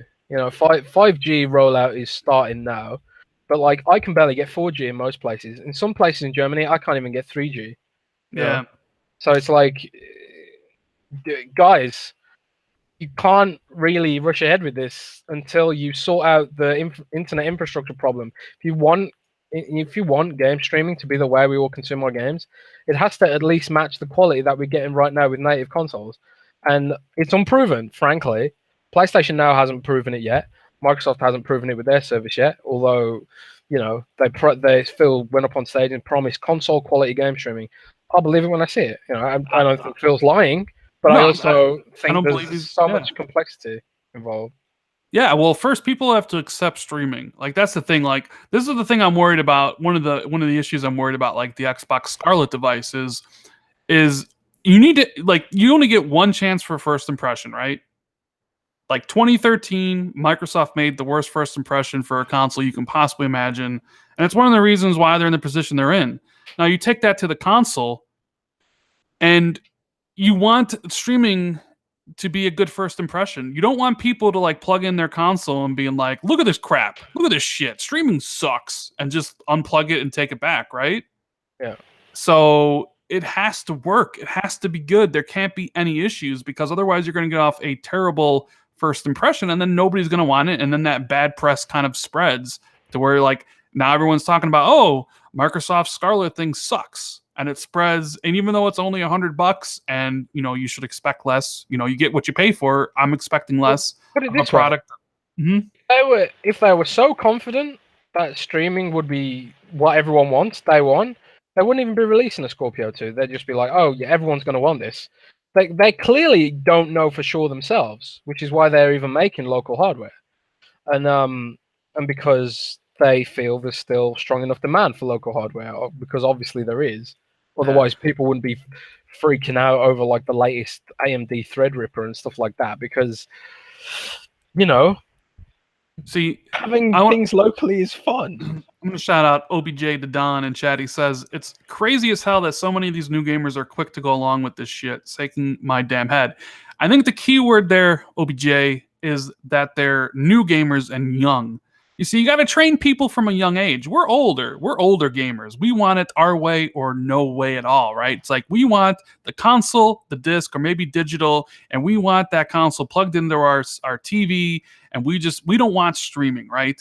Hell, we didn't want like DLC or loot boxes or any of that nonsense. But of course, they pervaded every part of gaming because these kids grow up with like Fortnite and all this other stuff where those things are to be expected, especially in the mobile arena. Kids grow up gaming on mobile, and what's to be expected in mobile? Loot boxes, microtransactions, wait timers, right? So they grow up, they're expected for that. And now they're growing up where streaming is a viable option to, watch TV shows, to watch movies, and eventually they'll grow up to be like, it's an acceptable way to play video games. These companies are smart. They know that's how it is. It's the young people, and they, and they'll do it because it's convenient, right? I like if you go back 20 years ago, if it would have been like, you know what, you're going to buy something from a corporation that literally listens in on every single one of your conversation and records everything, people would have been like, I don't want that in my house. But 20 years later, oh my God, it's so convenient. Let me spend my money to get this listening device in my house because it's so cool to say, hey, Alexa, what time do I take a shit today? You know what I mean? Like, it's so cool, and you can do it with your friends and all these different things. Like, I was last night or the other day, my buddy Inferno, who I used to do TXR podcast with, came into the party, and he was talking about how there's this like pressure cooker or some sort of grill where you can get these probes to put it into the thing you're cooking that ties into Alexa. So while you're inside the house entertaining your guests, you can be like, hey, Alexa, what's the temperature on probe 2? And it would tell you what like the thing you're cooking's temperature at. So you don't have to actually go outside and check on it. You'll know because you can ask Alexa. But 20 years ago, everybody would have been like, I don't want this in my house. But today, of course, it's accepted. It's because it's convenient and it's cool. Things change, man. Things change. So yeah, I fully expect gaming will be all streaming eventually down the road. Now, whether that's in 5 years, 10 years, or 20 years, I don't know. But it's going to happen, unfortunately. So that's kind of my whole take on it. You got anything else to add before we talk about Obsidian, Jez? I mean, gamers pretty much banded together and backlashed against loot boxes and forced developers to look for alternative revenue streams. If gamers wholesale reject streaming, then it won't go ahead because it won't be profitable, So it's ultimately, do you want convenience or do you want, high quality and stuff like that? Like every time I pay for Amazon Prime, right? I absolutely hate Jeff Bezos and think he's obscenely wealthy, and it's pretty disgusting how low paid Amazon warehouse staff is. But I live in the middle of nowhere, and the convenience of Amazon Prime is just like, I need that in my life right now. It's hypocritical and depressing, but human beings prioritize convenience, and it's just straight maths. Value. You could do a formula: value, effort. I don't do maths. I'm not even going to try. But people go for the easiest option every time. So before we move on, shout out to Chaos Gamer for the super chat. He says, "Missed a few streams. What's up, Rand and Jez? What's going on, dude? Thanks for the support. Glad you could make it this time. But yeah, let's talk about Obsidian and Xbox, Jez. So this rumor comes to us from Reset Era, your favorite place on the internet. Hey, I don't mind Reset Era. There's some good people there. Yeah, there's some good people at Reset Era. This comes from Cloburl, who's actually a really nice dude. And this is the only reason. Yeah, this is the only reason I'm entertaining this is because it comes from him. So he got to see through whatever means he has, whether it's some backdoor access to Xbox Live, a um a letter of intent between Obsidian and Microsoft that was signed by Obsidian employee before E3, but with no signature from Microsoft employee. And he was just putting it out there, and he doesn't really feel good about this one in the way that he felt 100% confident about the Playground deal because he saw that letter of intent before Microsoft announced the purchase. But he just wanted to put it out there, so of course everybody's kind of running with the story. What do you think about this, Jez? Xbox buying Obsidian. Even though I'm not the greatest fan of the studio because they don't really make games that I enjoy. Like I haven't played any of the Pillars of Eternities, but I do love South Park. I didn't play Fallout New Vegas. I thought Dungeon Siege 3 was mediocre. Alpha Protocol was okay. I didn't really like Knights of the Republic 2. Would this kind of fill a hole for Microsoft? And do you actually see this happening? Well, first of all, I don't have any information on this whatsoever. I don't really have sources on that side of thing. Most of my stuff comes from the operating system stuff. But I would like this because I really like Obsidian. I haven't finished it, but I really, really like what I played at Pillars of Eternity. And they are a studio that understands the value of the dialogue choice, which is, I love dialogue choices in games, and they're a studio that really understands player freedom and stuff like that. Microsoft has, one of the biggest criticisms of Microsoft's first party lineup is lack of RPGs, right? And like, I don't think the style of RPGs Obsidian make are super expensive to make because they make them in their own engine that's built on top of Unity. I can't remember off the top of my head what the engine is called, but there's a bunch of devs that use it, and a bunch of games have been built using it, like Torment, Tides of Numenera, for example. And I really like turn-based strategy games. They're in a bit of a renaissance period right now. Like Larian Studios with Divinity Original Sin is one of the best games made this year on Metacritic. I haven't finished that either. God, I wish I had more time. I hate my backlog and I hate myself. But I think Obsidian would be a great pickup for Microsoft personally. I've heard they don't make a lot of money, and I've heard before that they were looking for a buyer, but that was a long time ago. And Microsoft, Well, not that long ago, back in 2017, they said they would be open to a purchase if the acquisition was right. Well, there you go. I think Microsoft should pick them up if they are looking for a buyer. I would love it if they were properly funded and could, produce a better engine than the one they're using, because Pillars of Eternity's engine is clunky and looks dated and stuff like that. It'd be cool, man, and they'd fill a gap in their RPG lineup. So they have their fans. They have their fans. Well, no, they definitely have their fans, which are all mainly PC fans who probably would hate this if Microsoft did buy them, although their games will still be on PC. I mean, they're a quality studio. All their work is pretty much, mid 80s on Metacritic. The Pillars of Eternity games are highly rated. In fact, some people would tell you, you know what? They should be the ones making Fable. Not Playground. And we know that that could work with Playground on it. Right, but I mean, I've heard that Microsoft's not done acquiring studios, that they're still looking into it. And this kind of does fit the mold for what type of studio that Matt Booty said he wanted to look into, like a AA studio that has good like creative vision and leadership and all this kind of stuff. And they're located in California and Irving. Chris Avallone? No, he doesn't work there anymore. You're not the only one to say that. Colt Eastwood said the same thing. He's like, oh man, if Microsoft bought this, Chris Avallone would be brought with them. I'm like, dude, didn't you watch E3? Chris Avallone was on stage with Techland doing Dying Light 2. Yeah, but isn't he doing that as a freelancer? I can't remember. He is, but when he left Obsidian, he talked shit about management, dude. Like he was going did he leave them? Oh yeah, he left. Oh, well, there you go then. Yeah, he left, and he did not have good things to say about this. Now, there's also an interesting kind of facet to this whole story was Microsoft canceled one of their games earlier this gen, which made them go Kickstarter. in the first place. You remember this? Yes. What was it called? It was Shadowlands? called Stormlands. Stormlands. What was Shadowlands? It was Not Bioware's sure. game, right? So it was a game that was never announced by Xbox. It was supposed to be a launch title or launch window. Microsoft canceled it, and Obsidian almost had to shut down. They fired a whole lot of their team, and they went to the Kickstarter route, and I believe came up with Pillars of Eternity as well as Tyranny. And yeah, I mean, it saved their I've heard good things studio. about Tyranny too. Yeah.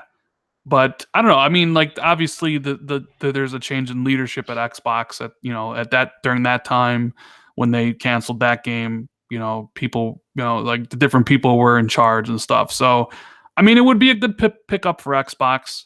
It would fill a gap in their lineup. Maybe they could do a proper Shadowrun RPG. Um, it's just we're just kind of waiting to see if they actually go through with it and when they would announce it. Because I believe they said if any new studio acquisitions, they wouldn't wait. They would kind of announce them as it happened. So, I mean, they're good. They're a good studio. There's no denying that. And I would definitely be. I would definitely be happy with that purchase. As a fan of Microsoft and stuff. Well, it would make sense. Like I would understand why they would get them. It's a quality studio. They do good work. I'd understand it better than Compulsion Games, at least. You know what I mean? Sounds like I'm being hard on Compulsion Games, but I don't know. So yeah, I mean, we don't have any inside info. I don't know anything about it. Neither does Jez. And we'll see if it actually happens down the road. It might not. Maybe it's already happened and they're holding on, to a Gamescom announcement. I guess there's only one way to find out, and that's just kind of the waiting game. I hate this because it's making me feel really bad about my backlog, dude. My backlog is just like, it's gotten so unwieldy. And now there's a World of Warcraft expansion coming out, and I'm addicted to this. I'm never going to get to it. I really was really enjoying Pillars of Eternity when it came out on Xbox, and then things happen, man. I had to move on. And that's the thing with RPGs, is when you go back to them after not playing them for a while, you don't know what the hell's going on. It's first world problems, man. First world problems. So Fallout 76, skipping Steam. Now, we mentioned this in the intro to the podcast, but Jess thinks this is the beginning of the end for Steam. You keep saying that. I never said that. I'm trying to get like. This is why people sensationalize me, because. Well, I mean, no. Do it. No. I'm not the one tweeting out Sea of Thieves is the PUBG of 2018 or anything like that. Like, I didn't make that tweet. Didn't I say could be? I'm pretty sure you said is or will be. Oh. I don't think there's any like kind of in between there. But anyways, so Bethesda's way down. No, you never will. I've seen that in so many like compilations of like title like stupid things Xbots say, and like your tweet is like right there. So it's skipping Steam. I got way overhyped for that game. And Bethesda's gonna have their own launcher, and of course, PC gamers are like, "Oh my god, another launcher!" But it kind of does make sense, doesn't it? Like, why is Bethesda? Makes total sense. Why is Bethesda gonna give 30% to Valve when they can just run their own game? Makes total sense to me. Makes total sense to me too. Hey, PC is an open platform. If you've got the resources to build a launcher, bloody well do it. Don't give your money to Steam, because that's just, why would you do that? Yeah. And if you're a big company like Valve, who can get not Valve, if you're a big company like Bethesda who can get away with that, fine. But like for a lot of like AA devs and the indie devs and stuff like that, Steam is discoverability and engagement and stuff like that. There's a lot of eyes on Steam.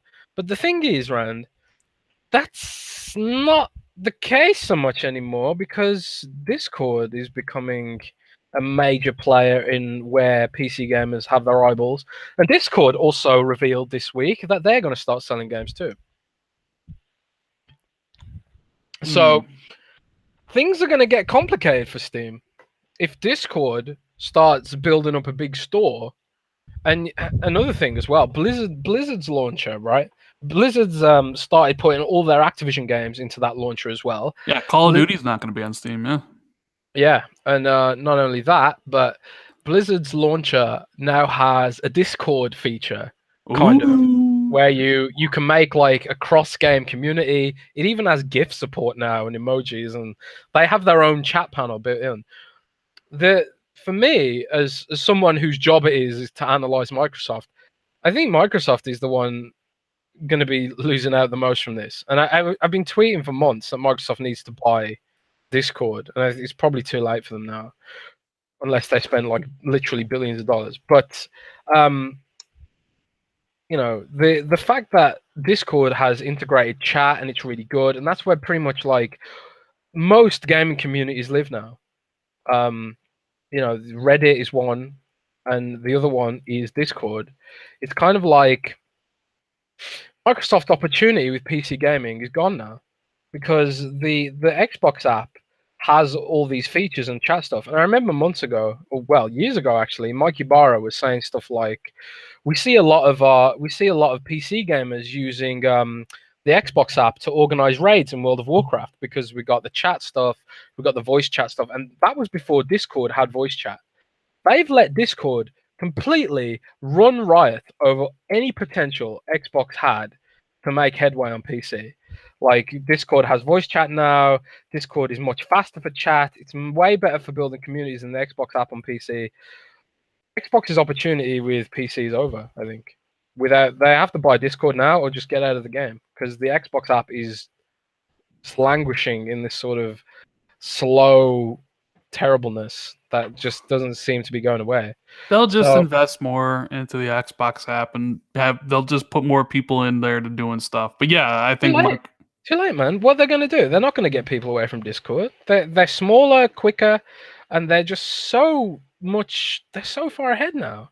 I don't think it's gonna work either, but they're gonna try. They're definitely gonna try. Trust me.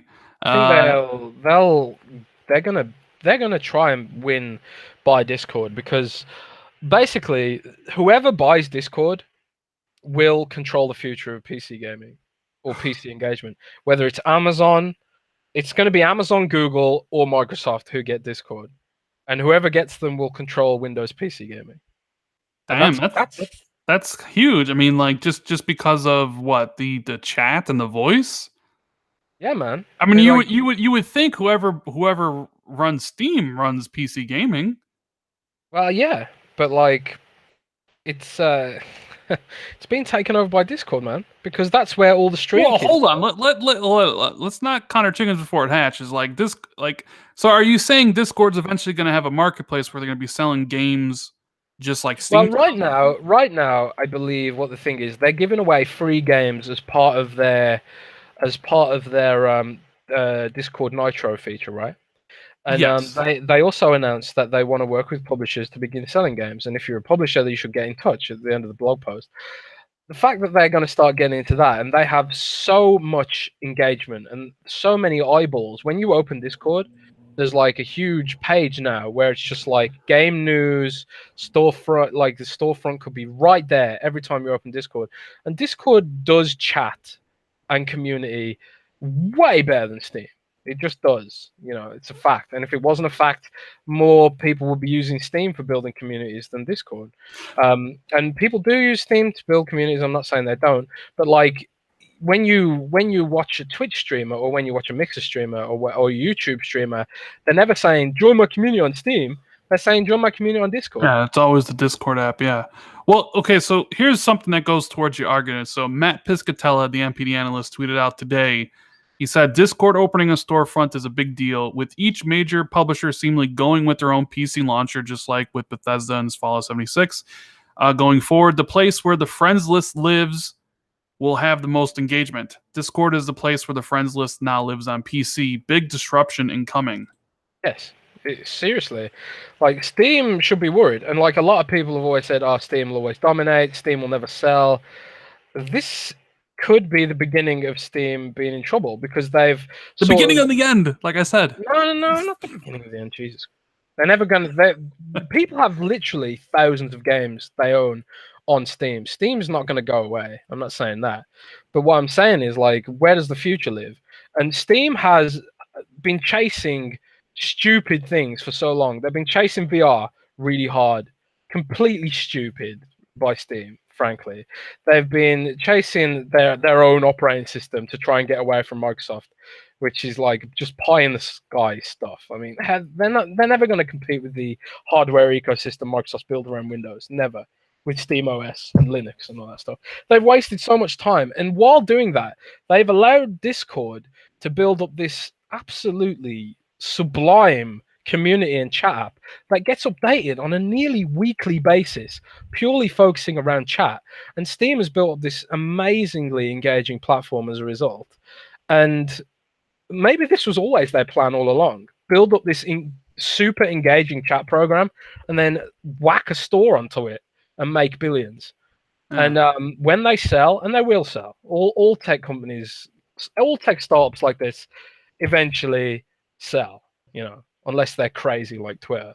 But they'll be looking to sell, and maybe one day it'll be Microsoft who's desperate to buy them, because their Discord is going to completely control engagement on Windows for gaming. And well, I mean, I get why. I don't think it's too late. I get why Bethesda is avoiding Steam. Like, and I get why Activision built their own, and why Destiny and Call of Duty aren't. They doing the Battle.net thing. EA has Origin, right? Because EA games aren't on Steam, right? They're on Origin. Uplay from Ubisoft, but I believe you can still get Ubisoft games on Steam. They haven't kind of like just. But I do understand why these companies will don't want to deal with Steam, because they don't have, on console you have to. There's no other way to reach Xbox gamers or PlayStation gamers or Switch gamers. So you have to pay the Trolls toll, which is the 30%, right? Yeah. If you want to sell Red Dead Redemption 2 on Xbox, you got to give Microsoft 30% cut. Same thing with Nintendo. But on PC, since it's open, it's like, hey, if you, like you said, if you have the resources to build a launcher, why would you pay Steam 30%? Why would you pay Valve 30% when you can just do it yourself and keep everything for yourself? That's another thing. It mattered back in the day because your friends list did live on Steam, but now your friends list lives on Discord, and people are using Discord for voice chat. And Discord is platform agnostic. If you've got Steam, if you've got a game on Steam, Discord will detect it, and it has its own overlay. If you've got a game on UWP, Discord will detect it. If you're playing on Xbox, Discord will detect it because it's platform agnostic. So Bethesda can be like, okay, we'll make our own launcher for our games. We'll let people continue using Discord for chat because we don't need Steam for that engagement anymore. And with every single streamer on Earth pushing Discord, there's literally no reason for any big publisher to use Steam anymore. And that's when Steam's going to suddenly realize that they're paying themselves into a corner, and Microsoft could swoop in and pick them up. Well, here you go with that. But I mean, Epic doesn't use it because Fortnite's not on Steam. They have their own launcher for Fortnite. Yeah, but put it this way. Epic had their own launcher for Unreal Tournament, the remake of Unreal Tournament. Did you even know that they remade Unreal Tournament? Yeah, I mean, I played Unreal on Xbox. No, you didn't. There was another remake of I don't know. I don't really care about Unreal Tournament, but I'm just saying, that's what I mean. Like, if they distributed their free-to-play version of Unreal Tournament on Steam, maybe more people would have known about it. But they're adamant not to give Steam any money. Well, yeah, but look what Epic just did with Google. They just sideloaded on Android, so they don't got to pay Google 30%. Yeah, but right? they also took a payout from Samsung to make it exclusive to the Samsung Galaxy or whatever. Well, okay, yeah, that's true. So, yeah, Fallout 76. Now, the cynic in me was like thinking about this. I was like, a lot of people use refunds on Steam liberally because it's kind of built into the system, even though Xbox has it as well. It's not widely known. Bethesda makes buggy games. And this is their first foray into an online game. Like, I was taking a look. Maybe they did this because if they launched it on Steam and it was buggy as all hell and didn't work, everybody would buy it, but then everybody would refund it. You know what I mean? Well, they're having a buyer for that. Well, yeah, because games that have betas never have problems at launch. Especially, I didn't think Fallout 4 was so buggy. Fallout 4 this is an online, dude, I'm telling you right now, Fallout 76 is going to have, I don't care how many betas they have, that thing is going to have launch issues up the wazoo. Guaranteed. Guaranteed. I mean, you'd laugh, but you know deep down, you're like, yeah, that game, you probably at least got to wait a couple days before you could probably even play that game. It's going to be a big game. Fallout's a huge franchise. People want to play with their friends. I don't imagine that game launching on launch night. You know what I mean? Like, I don't think that's gonna work. I can just picture it now. But anyways, moving on from the end of Steam and PC gaming as we know it. Cuphead. I don't know. Did you see a little news today about Cuphead? Yeah, 3 million copies sold. 3 million copies sold. Which would never have happened without Steam. Of course. I mean, ironically. 50. I mean, if you think it's about 50-50, so it's like 1.5, maybe 1.2 million on Xbox, a little bit higher on the PC side, of course. So definitely the PC version helped a lot. 3 million sold is great. It's one of the best games of last year. DLC coming out for it next year, I believe, right? With the little character. Do you think their next game is Cuphead 2? You think they go back to that again? I think Cuphead has absolutely massive merchandising potential. And I think they've realized that. It's kind of like, some of those cutesy games. Like, did you notice Bendy and the Ink Machine was announced for Xbox recently? I did see that, yeah. Bendy and the Ink Machine, like, it's relatively unknown in the console space, but it's got a similar art style to Cuphead, as in it's like sort of a throwback to classic animation and stuff. That had massive sort of merchandising appeal as well.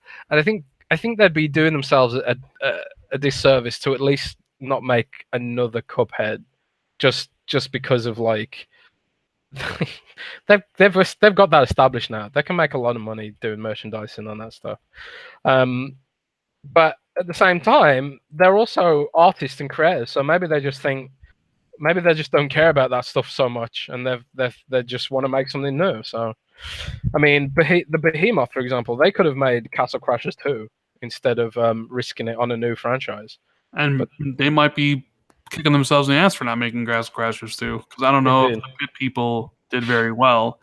Are you surprised? Pretty good. Do you think Microsoft should buy them up? I know, because you put out a tweet the other day that was like, who do you think Microsoft should buy up that's super small? How many people responded with Studio MDHR? A lot of people. Well, I mean, they made a quality game. That's another thing. They also it also becomes an issue of what is smart business here, and they probably realize that Cuphead has potential beyond the fact that it's a game.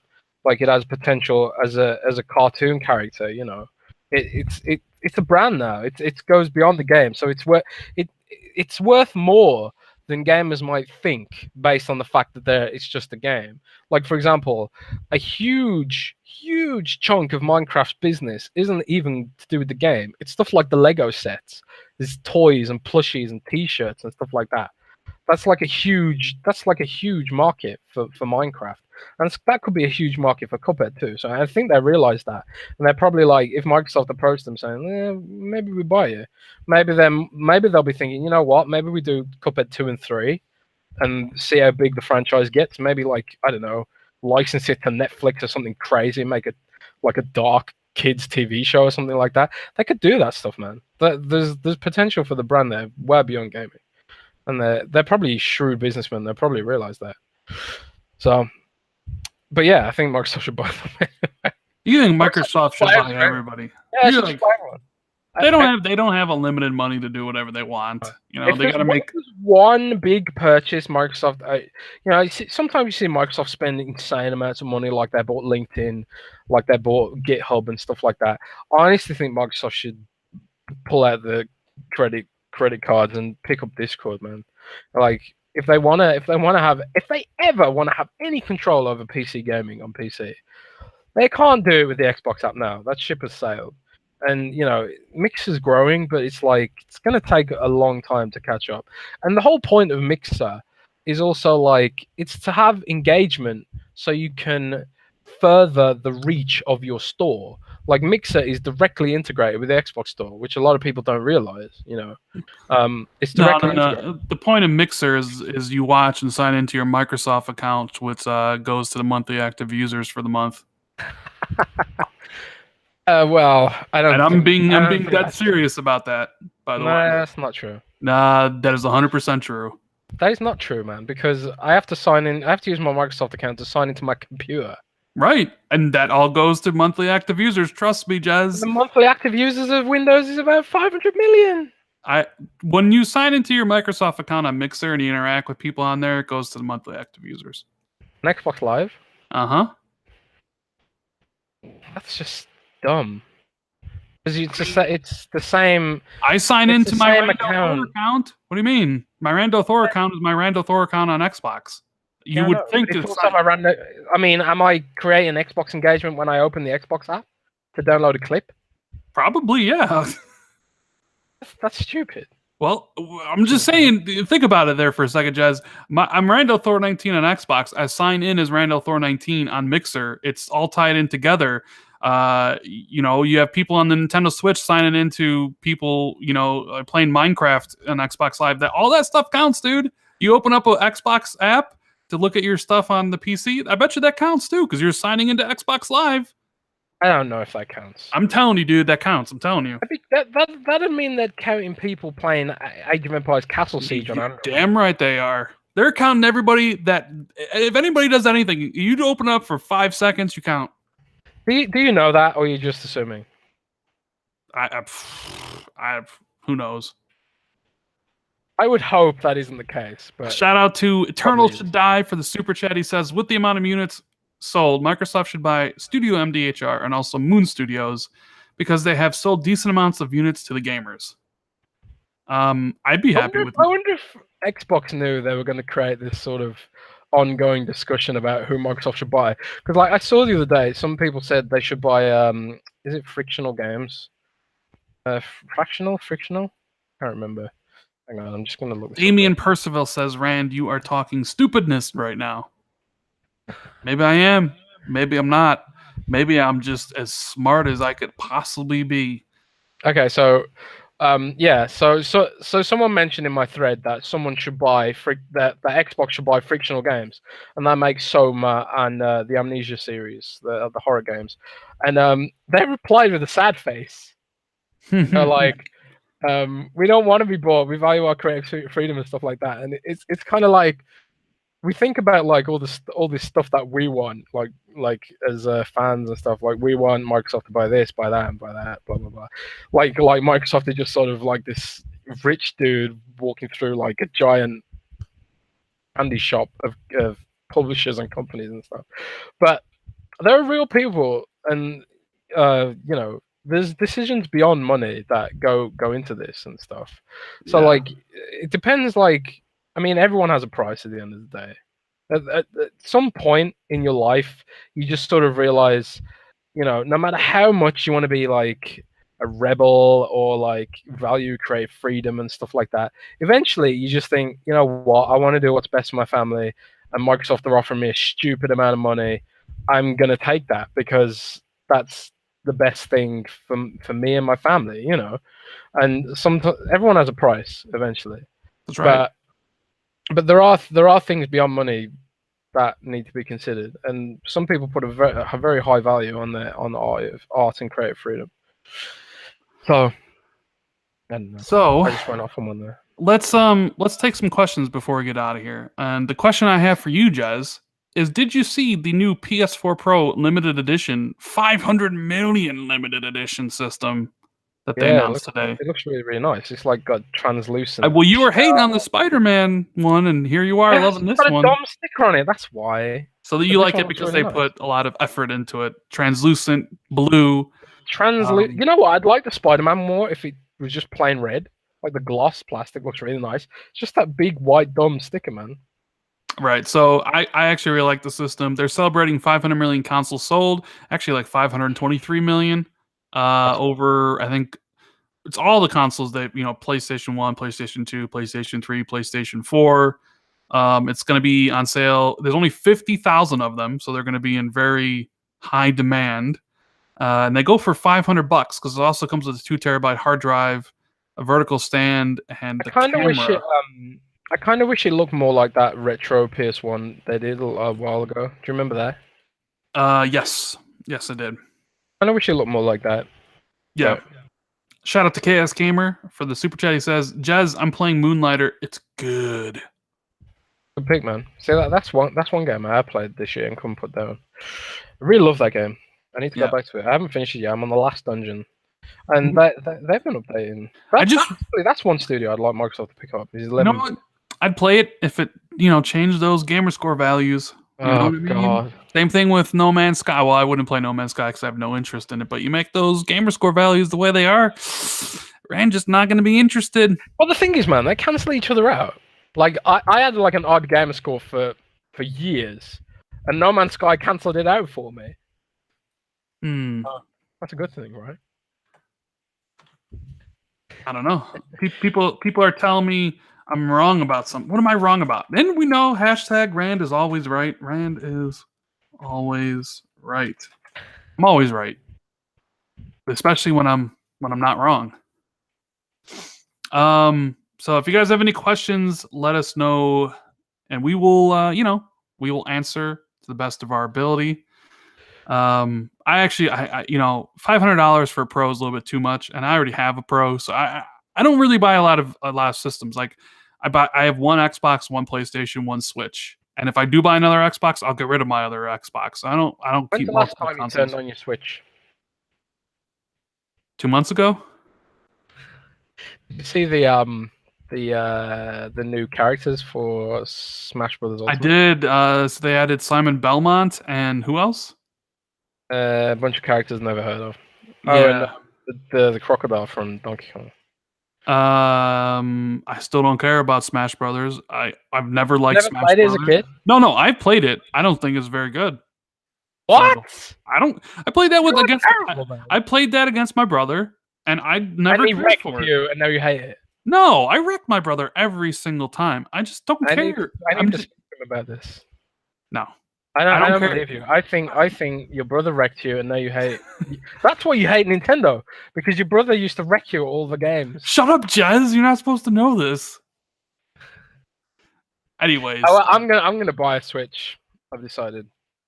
So Face wants to know: is Sony announcing the 500 million limited edition Pro console a jab at Microsoft and their vision of reaching 1 billion players? No, not at all. Why? That'd be a really expensive, complicated way to jab Microsoft. And it's not like they could just like overnight design, manufacture, distribute a console and market it just so they could be like, we got those Xbox. Yeah, Microsoft is looking to. Microsoft is looking to get 2 billion gamers. We're gonna do a 500 million. No, there's nothing to do with that. They're just celebrating an insane milestone. 500 million consoles sold. It has nothing to do with what Microsoft is doing. Yeah. I mean, look at the metrics. Look how many PCs Microsoft has sold over the years. Yeah. Fuzzy Belvedere wants to know, Jez, where is the PS4 Pro Slim? I don't know. I secretly hope that they do that, just because I really wish the PS4 Pro wasn't so bulky. But I don't know. I think maybe Sony's going all out for next gen now. What do you think? I would have hoped that they did announce or make a PS4 Pro Slim, but maybe it's just not on their agenda now. What do you think? I don't know. I think the time for a PS4 Slim would have been this year. That one came out in 2016, so you're 2 years later. It would have been probably a good time. Next year, probably getting a little bit too close to the launch of the PS5. So I doubt there's going to be a Slim. Maybe they will, because eventually maybe like the Pro replaces the base PS4 at some point when it's cheap enough, and maybe they do a redesign for it in the future. But maybe not right now. I don't know. Maybe it's still too expensive. Who knows? But while we're on the topic of that, do you remember how many iterations of the PS2 there was, and how small it eventually got? Yeah, there was at least 3, right? Yeah, I think was there more than 3 in PS2? I just remember 3. I remember eventually that thing was thin. That thing was super small. It was flat, like a disc case. Yeah, it got really thin. I can't find any pictures of it right now. So Shady wants to know: are you hyped for tomorrow's Doom Eternal gameplay reveal? Hell yeah! Yes! Doom, baby! And I don't know if you guys saw or not. Doom will be heading to Xbox Game Pass on the 10th. They already came out, that's a great addition to Game Pass. Doom is a great game, but yeah, I can't wait to see what Doom Eternal is all about, and when, more importantly, is it coming out? When can I get my hands on the Doom A Slayer's lot of next people were chapter? speculating on the name of the game. I think it might be you actually who said this to me, that Eternal might mean it's got some kind of, online aspect or something, like Yeah. Eternal as in Well, Surge when Film you game. say Doom Eternal, it does sound like something you could play forever, just like Halo Infinite does, right? Yeah. Doom Eternal, Halo Infinite. Sounds like a game that could last for a long time. The original Doom had like that modding level building platform built into it, which I don't really know how well it did, but it was really well done and it was quite cool. Like it had a map editor and stuff like that, which is kind of a throwback to the modding community on Doom 2 and stuff like that. Like there's a huge community of like still to this day modding Doom. Um, so I think there'd probably be something in that vein, like put it in the hands of creators, let them make crazy levels and stuff like that. Maybe they'll take it to the next level. Maybe. I don't know, but yeah, Eternal Should very sweet. Die wants to know what are our thoughts on Sumo Digital saying Crackdown 3 is a finished product? Do you see it as a game success from what they are claiming? Talked about this a bit last week. Like I've heard when it comes to Crackdown that they're still working on it, polishing, adding new stuff to it as recently as like a month or two ago. Um, as such, I think like there is definitely a huge playable game there now, but they've got months to add more stuff to it to make it that little bit extra better. Maybe they'll add new weapons to it, and because some of the weapons that were in it like a few years ago are really awesome, like the black hole gun, which I've go on about all the time. Like it shot this black hole gun, it sucked up a car, blew it away, which crashed into a train, which sent beach balls flying all over the place. It was just ridiculous and awesome. So I would hope that they use these few months productively, and that it isn't just truly finished, and that they are using the time productively and not just sitting on their hands. I would hope that, but they are working on other projects too, right, Sumo? They're working on Yeah. Dead Island too. They're working on Dead Island 2. They're also working on Team Sonic Racing. So there's other games. I don't know. Whether the game's a success or not, we'll find out in February. I'm just not very hopeful at this point. I think it's I don't think it's going to do very well. I don't think the game's going to be any good. But maybe all the extra delays really helped out. I mean, I guess we'll find out in February, right? I mean, I want the game to be good. I don't know.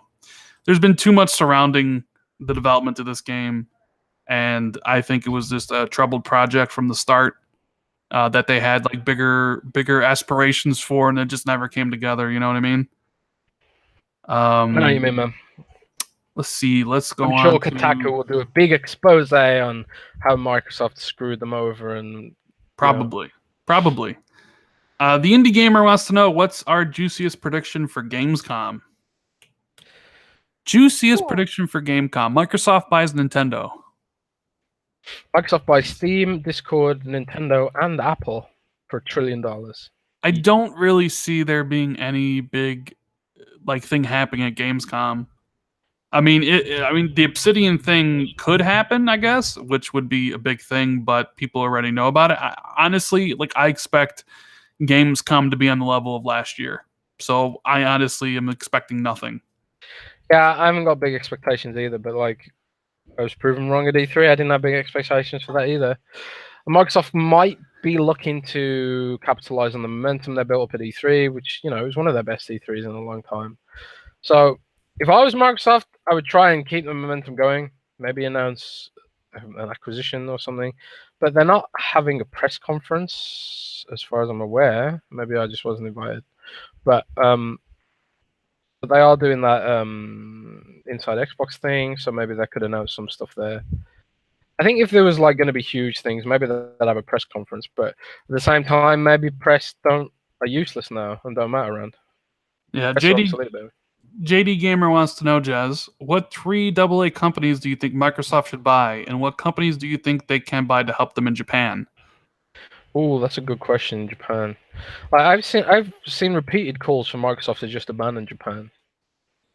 I've seen that as well. I mean, they don't really sell many consoles there, so. But I mean, they do want the Japanese games, to come to the console, so you do need some presence there. I think honestly, if they want to crack Japan, they need to spend more. they need to spend more than just AA. They need to pick up a big name. Like, people often said Capcom and stuff like that, but I don't think buying Capcom is vaguely realistic. But I think that's the kind of ballpark they need to look into. If they are serious about Japan, they need to really pick up some big name, beloved franchises. And maybe there was an opportunity, maybe there was a window where Microsoft could have dropped the cash to pick up Capcom, but they've sort of really recovered in recent years, and I don't think that's vaguely possible anymore.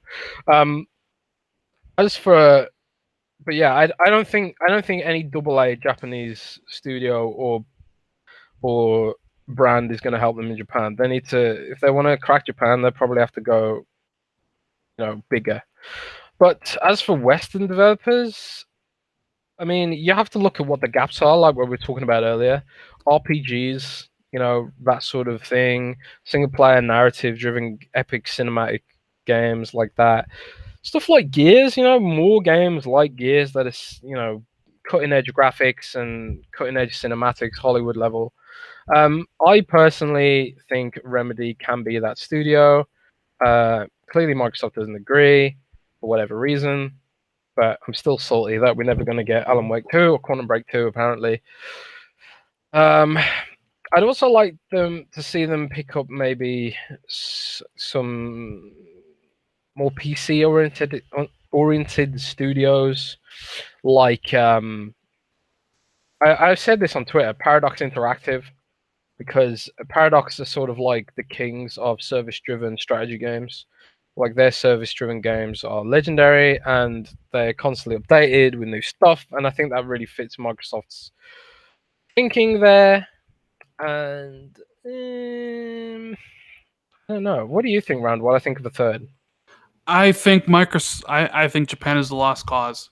I don't think there is a studio unless you really are unless you really want to win, which they tried to in the 360 era. They built games specifically for that region. Lost Odyssey, Blue Dragon. They did deals to get like Last Remnant and Infinite Undiscovery and stuff like that, and it didn't work. So the only way to do it would be like buy all the Japanese studios and only have them on your console. Like, that's like realistically the only way to do it, but it's not realistic because it's not going to work. So there isn't really, I don't think there is a Japanese studio that they could get that would do anything for them in Japan. So you need to kind of focus everywhere else. You need to kind of stop the whole Microsoft has no games meme by building up first party, and essentially just build up your first party studios and have them create great games so that people want to play that in North America and Europe and elsewhere that's not like Asia. Because they're never going to crack it in. They're never going to crack Japan. You know what I mean? So that's kind of what I think. 4A Games is the third studio I'd say they should pick up. Yeah. The devs of Metro. They are just kings of atmosphere and such good shooter games. We'll end on this question. What says, there's rumors Microsoft will be doing an Xbox conference like Sony does at the end of this year. Do you think this is credible, feasible for Xbox? I haven't heard anything along that line. So something along the lines of a Xbox experience like PlayStation does. I don't think something like that's going to happen. I don't think so either. I don't think those rumors come from like hardcore Xbox fans who, I don't know, feel threatened by the PlayStation experience. I see this every year when Sony does a PlayStation experience. Some Xbox fans often get really salty, and I think like that's where those rumors come from. I don't think Microsoft feels the need to do that, and that's what Inside Xbox is. Well, yeah. Why would they have another show on top of Inside Xbox to announce those things? Well, the thing is they don't have enough content to do the shows. Like they have all this E3 stuff, which was great. But we're expecting really nothing from Gamescom because there's really nothing else. And you're going to tell me they're going to do something else later on at the year from Xbox? I mean, what are they going to show? I mean, maybe potentially you could do something like next gen when you have more content to actually showcase. But nah, man, I don't see that happening just because they wouldn't. I mean, look at PlayStation Experience this last year was shit on. by PlayStation fans alike because they didn't do anything. They didn't show anything new. It was just a retread of all the other stuff because Sony is at a position where like everybody knows about all their current gen games and they're not ready to talk about next gen yet. So they're kind of just spinning the wheels. And yeah, you have the fans there for a cool event and behind the scenes stuff, but the conference itself was just snoozeworthy. And that's exactly what would happen to an Xbox thing. But like Jess says, I mean, that's what Inside Xbox would be. It'd be like an hour and a half long of whatever. Now, with that said, like it would be cool to have like, hey, we're putting on an Xbox experience, but with no press conference, and it's just for the fans, and it's like a weekend long event over here. I mean, that could be cool to go to, but I don't really expect some sort of press conference. And I don't. I mean, do you think Sony has? You think Sony's press conference at the end of the year for the PlayStation experience? Do you think it's going to be just like last year's, where it's kind of really nothing? Because there's really nothing to show, or do you think it'll be like years previous when they actually had stuff? I have no idea. I mean, this is the problem that some of the studios and publishers put themselves in with these events. Like, to be fair, I don't think EA needed to have its own conference at E3 this year. They just did it for the sake of it because that's the expected thing. I think EA would have been far smarter for EA to, like, instead of have another really weak press conference, which at a time where people really sort of dislike EA, give people more ammunition to attack them.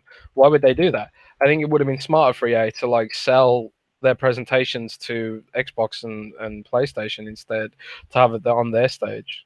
But I digress.